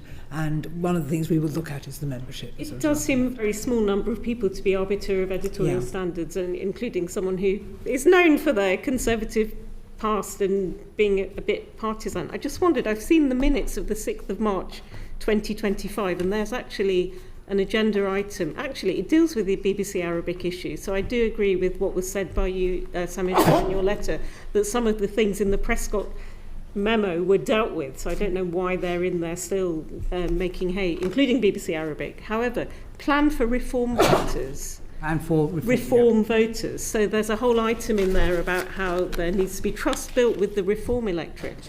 Is there not going to be something similar planned for green voters? Those are going up as well in opinion polls. It does seem very slanted when you look at panel shows that there always seems to be Zia Youssef on it or Nigel Farage. This is a party with 4 MPs. Yeah. Why plan? I'm happy to. I'm happy to take it, but Robbie, why don't you start? And I'll come in on it. So there's 2 issues there, both of great interest. So that particular meeting, Deborah Tenness did a presentation on party support for the BBC, and it was a discussion by voting. There's a number of things, but then Labour very, very supportive, and then there was concern about why is it that reform voters didn't support. They had, hostility to the BBC. And she had various thoughts that was absolutely not about doing stories that are favourable to reform, because that's how it could come across. One of her ideas was having more live discussion programmes in all. So that was what that was about. You look sceptical. So that was that. The second issue is something that's very close to my heart, is the issue about allocation of airtime to different political parties. And there's a general sort of metrics for doing it, is that you look at past and present levels of support over 2 electoral cycles as making a judgment. And the particular problem at the moment, of course, is that you've got, for example, Reform leading in the polls, but very, very few seats. You've got Liberal Democrats further down the poll with many more seats. You've got the Greens, as you pointed out, in second in some polls. And you've got the government, in a much lower percentage, but they are the government, and you've got the leader, the official opposition struggling on but less than 20%, but still the official opposition. It is the exec are massively alert to this, and we have updates at every EGSC on this very, very subject. May I answer that? And let me step back a bit. One of the jobs of the BBC and its news division is to reflect the points of view across the country, that we are properly impartial, and we hear that. In establishing where we may be weak or where we are strong, we do a lot of research. We do a lot of research on various demographics. We want to, for example, we need to make sure levels of trust are just as high amongst young people as it is amongst old people. And this is normal business. We look at how the country responds and to trusting the BBC. Just the reform voters, why not? And what we discovered when we did the political analysis, it's among lots of, we do demographic analysis, we do geographic analysis. One of the things about geography, which I'm very exercised by, is that support for the BBC declines as you go further north. This is a very, very big issue for the BBC. We are across the country, and it's made one of my strategic priorities is we've moved programmes and production out. We need to move power out of London, and that will help establish better trust as we go further north. So it's not surprising that the news division examines itself. It is surprising to the millions of licence fee payers that reform seems to be on so frequently. There's a plan for reform voters. There doesn't seem to be a plan for other parties. We had a plan for how to reach young people and how do we do that. And that's not just about content, it's also about the platforms. Some of the ones I asked Michael Prescott just to get the other side of it. Was there any discussion of the dossier with him before, or even the appointment at all? What? Yeah, with yourself, because you're friends, we've established now. I don't think I had any conversation. I know him, and I've got to know him a lot better since he's joined, but there was no conversation with him prior to his appointment. And in terms of the only contact I had with him, I've not met him in person since Sorry, go on. Yeah, in the run-up to the job. I think I asked him in the run-up to being appointed. Nothing run-up to the job and at all. Since the dossier. Nothing in the run-up to the job. It's quite a long time ago, but I'm 99% certain that no contact. And in relation to the dossier, I phoned him about a week, coincidentally, prior to him sending his dossier, just checking in. I hadn't seen him or spoken to him since while I was walking along. And he actually asked me, or he told me he was thinking of sending a note to Samir as chair about his concerns about his time on EGSC, and did I think it was a good idea? And I thought, well, fair enough. If you want to do that, that's fair enough. But then I think I then phoned you, Samir, and mentioned this to you, if you recall, and I think to check how it arrived. And the next thing I found was this whole dossier in my inbox as a member of the board. So something happened between him saying to me he was thinking of writing to Samir as chair, and him deciding to send to the whole board. And just lastly, I mean, some of the things in there, the Gaza coverage, for example, it would have surprised many that he saw the BBC position as what it was, because we get email, and again, Tim Davey in that chair used to always say we get complaints from both sides. So, again, has the EGSC ever considered the Centre for Media Monitoring report? That was a 188-page systematic look at every mention of Gaza, and I think they found that the equivalent number of deaths, IDF death, did not amounted to many thousands of Gazan deaths. I just wondered, I mean, because his thing seemed so partial, and I don't think he really allayed that fear that it was all from one perspective. Would the EGSC ever consider left-wing type perspectives? We've never looked at other people's reports in that sense. What we would do is look at particular concerns about accuracy, particularly. I've been interested. You've said quite a lot. Poverty or climate change, or any of so you have raised an issue which I was interested in, about the dehumanising way in which the language used. I think I'm right in saying for about Palestinian casualties, and issues around the reporting of how we describe Benjamin Netanyahu. I think that's interesting in terms of the language used for the Palestinian casualties, which I think I'm not unsympathetic to what you're saying. There's a type of research that used called sentiment analysis, which uses AI to make a proper assessment. And what I would say is that it's definitely the kind of thing I would like to see us digging quite deeply into when we do the thematic review into the Middle East. The trouble with that type of analysis, it's not very well respected and regarded, and so it's much easier and more pressing to do things about accuracy, where you can really really nail it. But I mean, you get me wrong. I am sympathetic to you in relation to those concerns being addressed. I would say listen to your staff more, all those all staff meetings, all those letters with 400 signatories, not just one person every time. Thank you, Rupert. Let's have Damien, please. Thank you, Caroline. Dr. Shah, you came back a few moments ago to what I think is a central issue here, which is the speed of response. So I'm old enough to remember 2007, before your time leading the organisation, but when the BBC was in hot water over the misnaming of a kitten. Oh, yes. You do get held to a higher standard. That comes with the privilege of the licence fee. But on that occasion, it also took over a year and a leak for it to come out.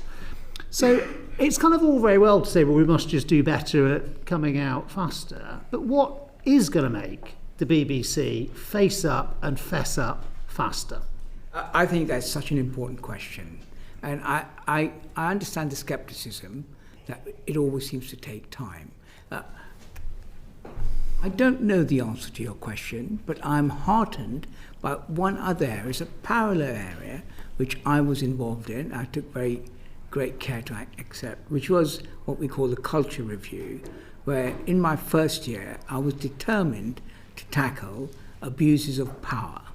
And there was a lot of, we do this year in, year out, it's always happened. And there was some skepticism. But in the event, we did a very strong review. We came out earlier this year with, and I and the board, but I took personal ownership of trying to get this right in the face of skepticism. And I would say that the executive responded extremely well. There's a very serious set of actions that are in place now to tackle it. So, whilst I agree... I'm going to have to rush you. No, but what I would say is that I think I will equally, once I focus on it, say, what is the problem here? Why do we not come out more quickly? What is it that stops us and how can we fix it? It's going to be absolutely one of the lessons I've learned of this particular 3 weeks. I do hear your skepticism because, you know, I remember the kitten story. Socks, in case you're just delving deep. Socks and cookie.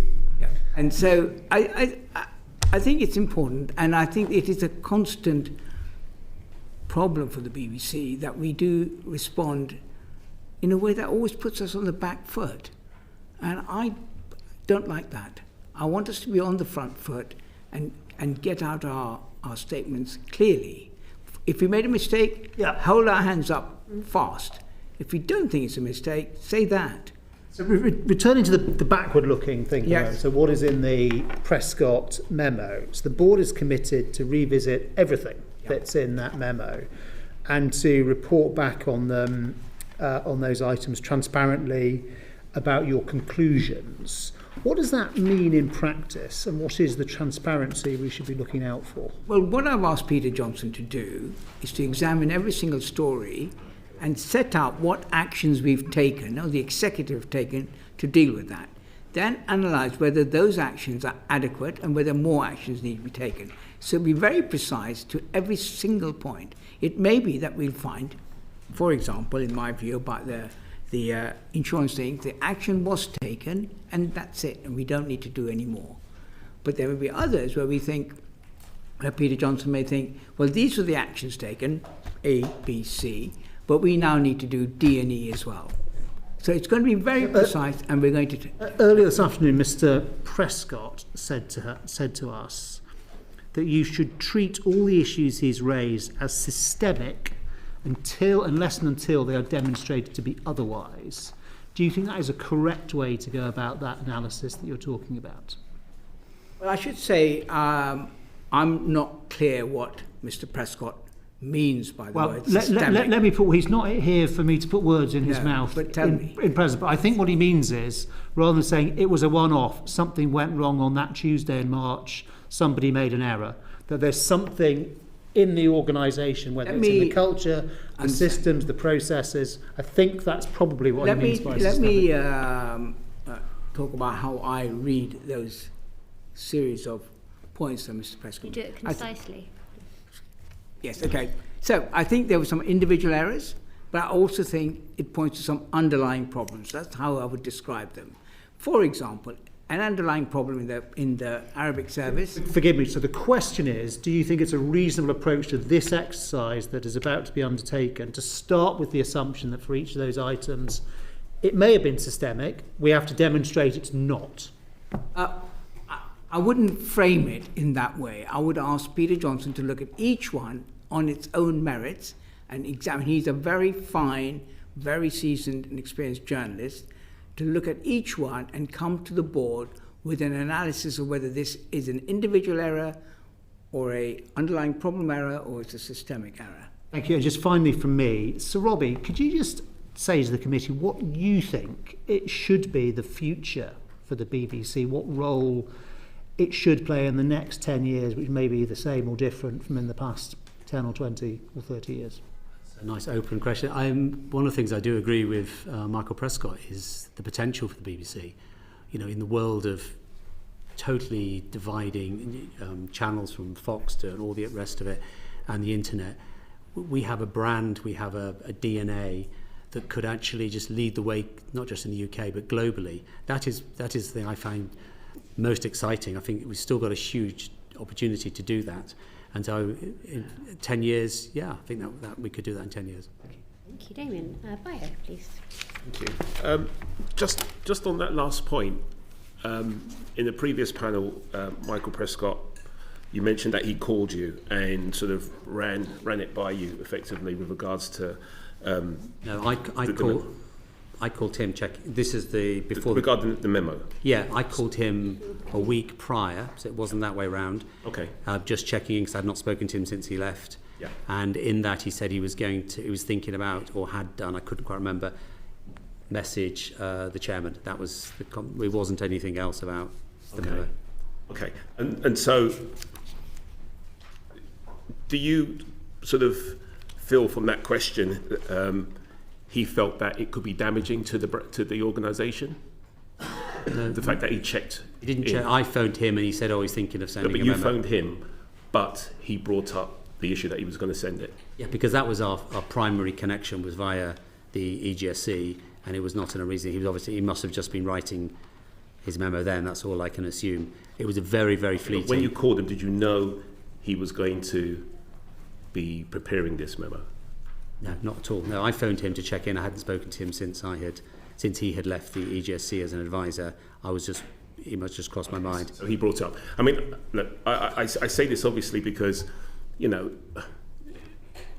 there's an element of perception the chair was talking about earlier as well. I think that, you know, there is a scenario where, I mean, imagine if Keir Starmer sort of recruited Alistair Campbell. There is that perception that is important here. So that's why we're asking some of the questions that we're asking. I totally get, and I hope I was trying to make the distinction between.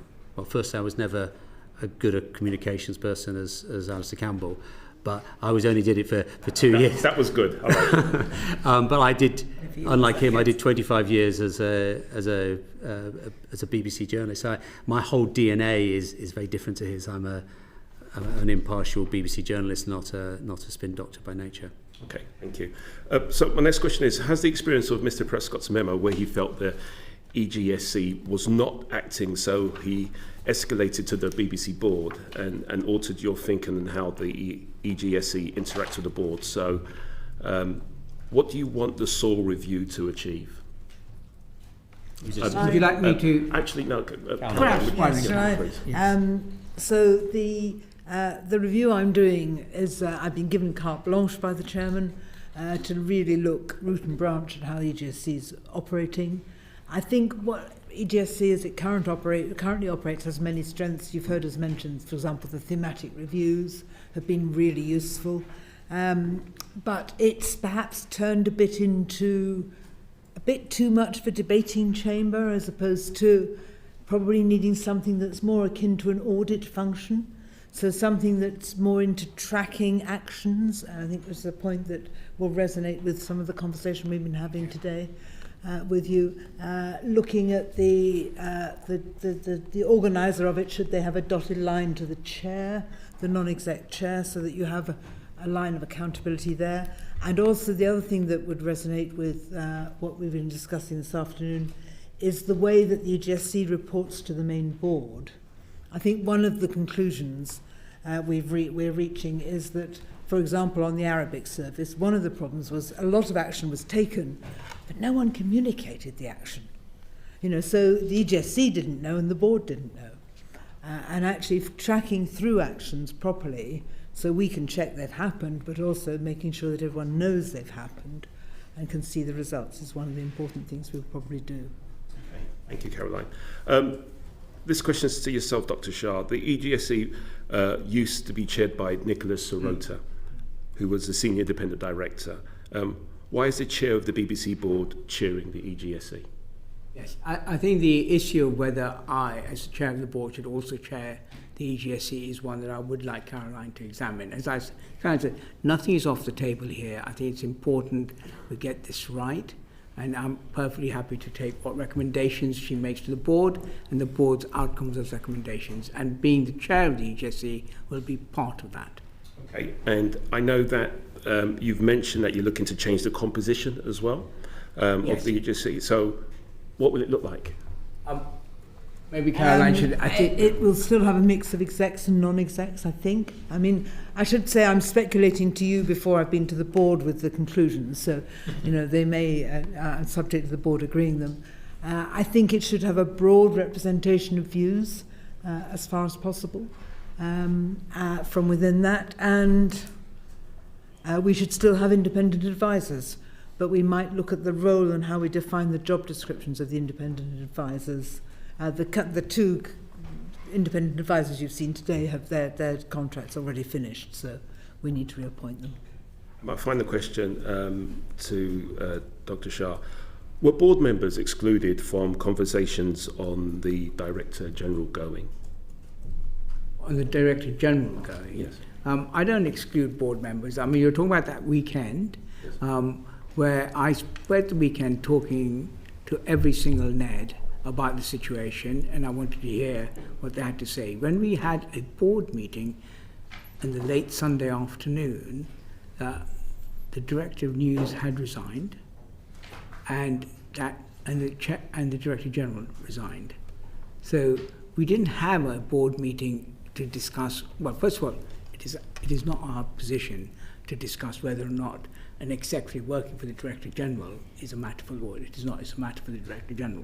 Actually, just before you carry on with your answer, I say that because as the chair, there's a strong relationship that you have with the DG, Yes. Director General, and so there's an element of protecting and supporting the Director General. So what I'm trying to get at is what happened there in terms of protection of a relationship that's very strong that obviously failed. Yes. Let me repeat. I think the Director General, Tim Davey, has done an outstanding job as Director General, and I'm very sorry to lose him. Let me be clear. And it's not just me, the whole board, and I know that because I've spoken to them all, one-to-one, that he had the full confidence of the board and they wanted him to continue. No question. Tim knew that, and in his resignation, you will see his reasons for resigning, but I'll make it absolutely clear that neither I as chair or the board wanted him to go. He had our full confidence, and we would have liked him to stay. Okay, with him going, did you think about your position? My position? My job now is to steady the ship and put it on an even keel. I'm not somebody who walks away from a problem. I think my job is now to fix it, and that's what I'm doing. And I want to lead the organisation in such a way to address the issues we've raised, which are editorial, governance, and the issue of speed, and to fix that and lead what is really important here, the search for a new Director General. Thank you. Dr. Shah, there's been a lot of discussion over the last couple of weeks all across the media as to whether actually the job of a DG is just too big for one person to do and whether that role should be split down. Now, before you'll have seen we spoke to Michael and Caroline. They both thought that it was and that it should be split. They had different views about how that should happen. Michael thought that it should be an editor-in-chief alongside a sort of chief business, a chief executive in a business sense, if you like, whereas Caroline thought there should be the other Caroline thought there should be a Director General and then a Deputy Director General. And that's been what's been reported in The Guardian, suggesting that might happen. Have you got a preference in that sense? Do you think the job's too big for one person? Should it be split down? How should it be split? It's a very important question, and my view is that it is too big for one person. My view is that as we search for the new Director General, in that lens by which we search for that Director General, I should make it clear, and the Noms Committee should make it clear, that there should be a Deputy Director General who's laser focused on journalism. Journalism is the most important thing and our greatest vulnerability. And I remember when I first started, I think it was mentioned, when I first started as head of current affairs, John Bird was Deputy Director General and his focus was journalism. That did not mean that the DG was not Editor-in-Chief. We mentioned later on, more recently, Mark Thomson was the Director General. He was also the Editor-in-Chief. And even though Mark Thomson was a journalist by trade, he still felt the need to have a Deputy Director General, Mark Byford, in charge of journalism. That was then. Now, it seems to me it's even more important because the nature of news has changed. The importance, that, as Robbie mentioned, that this is an opportunity. The BBC needs to be the beacon of impartial journalism. It absolutely does. We are living in a world in the next 10 years where people need to trust us and we need to have a focus that our journalism is good. And I think that needs that. So I'm inclined to restructure the executive in the future, once we a new director, that the lens through which we examine potential candidates for the Director General includes the idea that there will be a Deputy Director General who will be focused on journalism. Thank you, Damien. So, having a Director General and a Deputy Director General, the hierarchy couldn't be clearer. Did you think about doing it a different way, where you have a Chief Executive who runs the organisation and a, whatever you call them, Editor-in-Chief, who is ultimately accountable for content, and they both report into the board?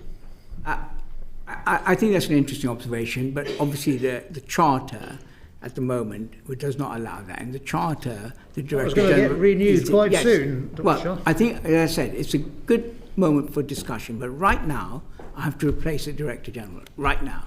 And I have to replace it within the terms of the Charter. And the Charter allows that. I think the point you raise is worth raising, and we, as with many issues, we will be talking about the Charter. There are many factors about the Charter that we need to discuss and engage in, and we need to start that conversation. Well, here you are in Parliament. It is an opportunity to express your views in any way you like. Well, so you're constrained by the current Charter.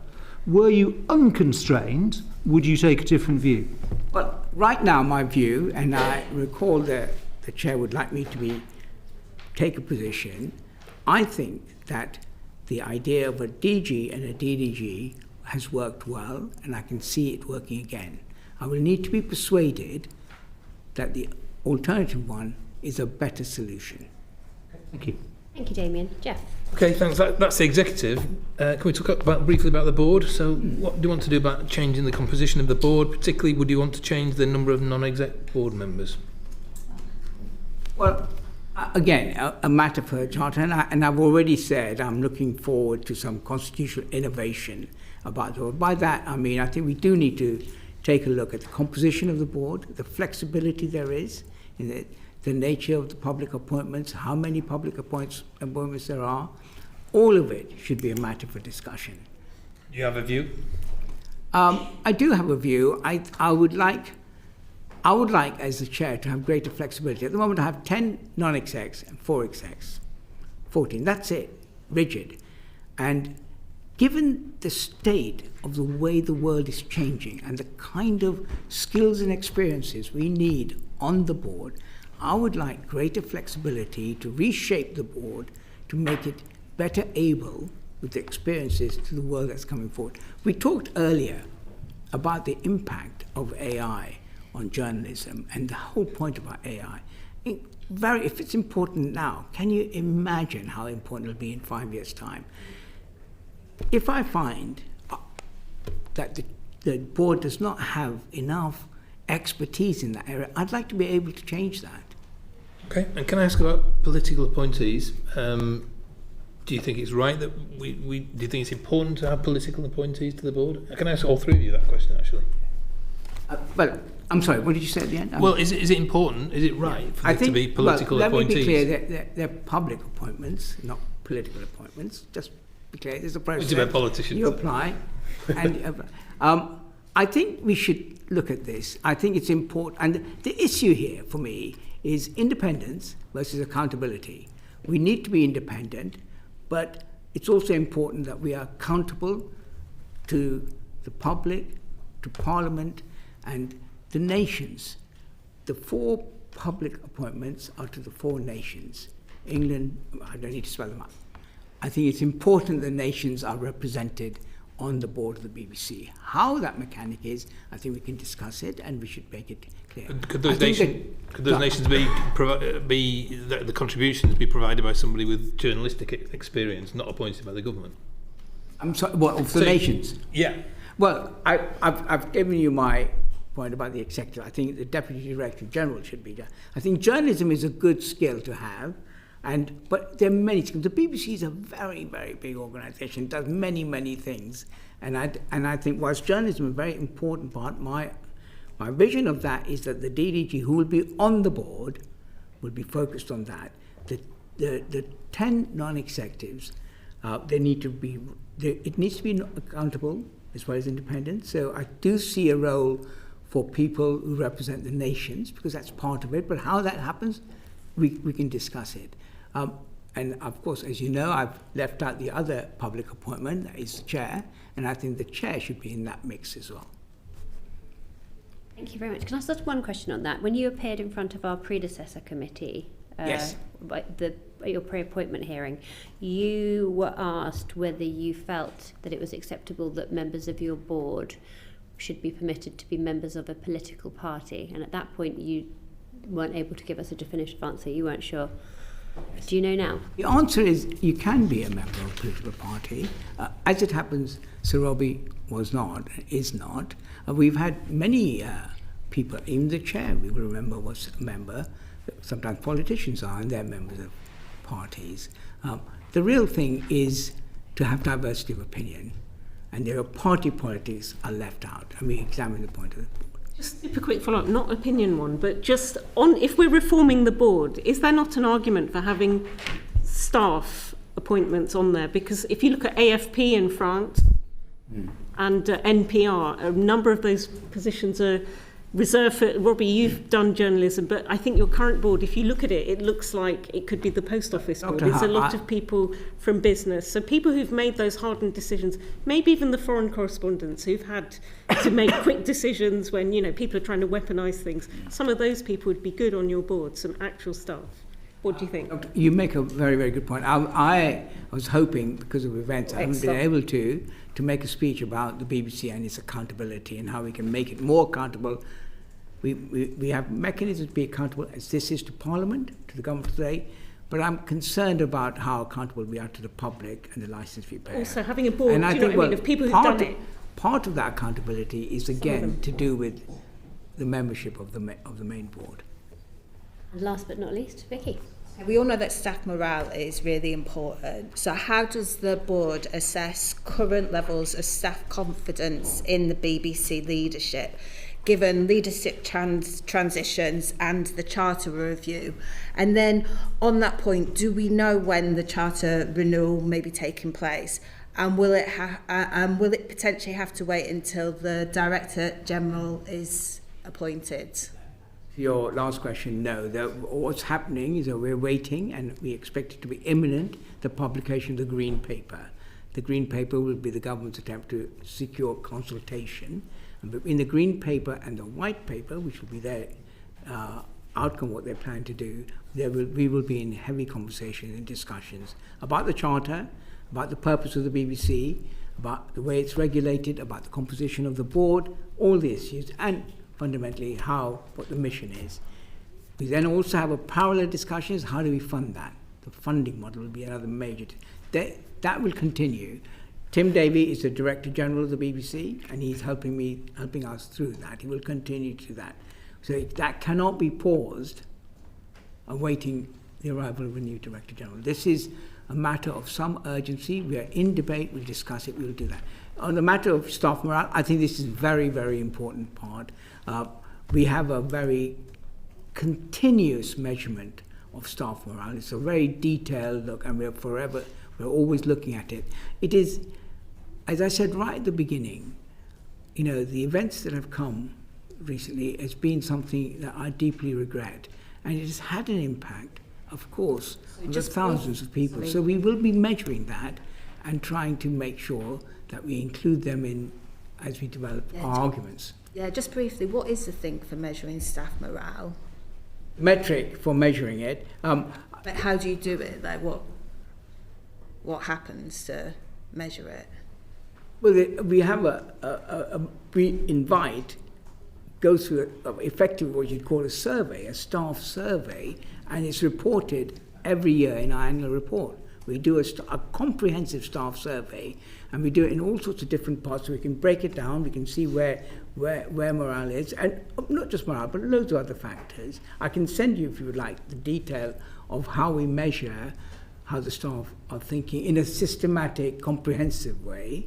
But as you say, I also talk to staff, I have regular lunches with them, so I get a more anecdotal approach to it. But it's important that I actually meet staff and I see them face to face and not just numbers on a sheet. But we do have numbers on a sheet, and we do it very comprehensively, and we report it in the annual report. Actually, not quite, because the question was about how they feel in terms of confidence in terms of the BBC leadership. Is that one of your questions within the survey? It is a question that's going on. Yeah. I'm sorry, I didn't make that clear yet. Everything is asked. Thank you, Vicky. Just finally, in terms of penultimately, in terms of staff morale, in 2023 the BBC had 8 equal pay cases open. Last year, our predecessor committee was told that there were 11, so it went up between 2023 and 2024. Do you know how many there are now? I do not, but I can get you the figures. If I was to tell you that I'd heard that there were 40 equal pay 40. cases. Yes, that's what's being reported to us. I would really be very grateful if you could look into that and come back. I will look into that and find out what the reasons for that increase and is. if in fact that figure is correct. If that is the figure. Yeah, yes. Thank you. And then finally, the BBC shared in confidence with us the initial response to Mr. Prescott's memo by Peter Johnson, which is the one that the board commissioned. Did you consider publishing that report? Yeah. I didn't consider publishing it. It was important for me when the board discussed Mr. Prescott's memo that they had a full and rounded picture of what did take place over the 3 years. You have challenged Mr. Prescott on his selection. I think it was important when the board discussed it, they had a proper picture of all the different things we did consider and the actions we did take. So would you be happy for us to publish that response? Can I come back to you on that, because it was a private note? Yes. For the board, and we think that it's quite helpful in setting out all the issues and indeed, going through it them would, one by one. and I think I will reflect on that and try and look at it positively, because I think it slightly goes back to your point about speed. We do this work quite quickly. I asked for it to be done straight away because we were having a board meeting. We had the response, but we kept it to ourselves. And to me, it becomes part of this examination. What lessons can we learn about this? We've done it, but also about the speed of action and what we can do and how we can publish more, be more transparent, so we're not on the back foot. And we need to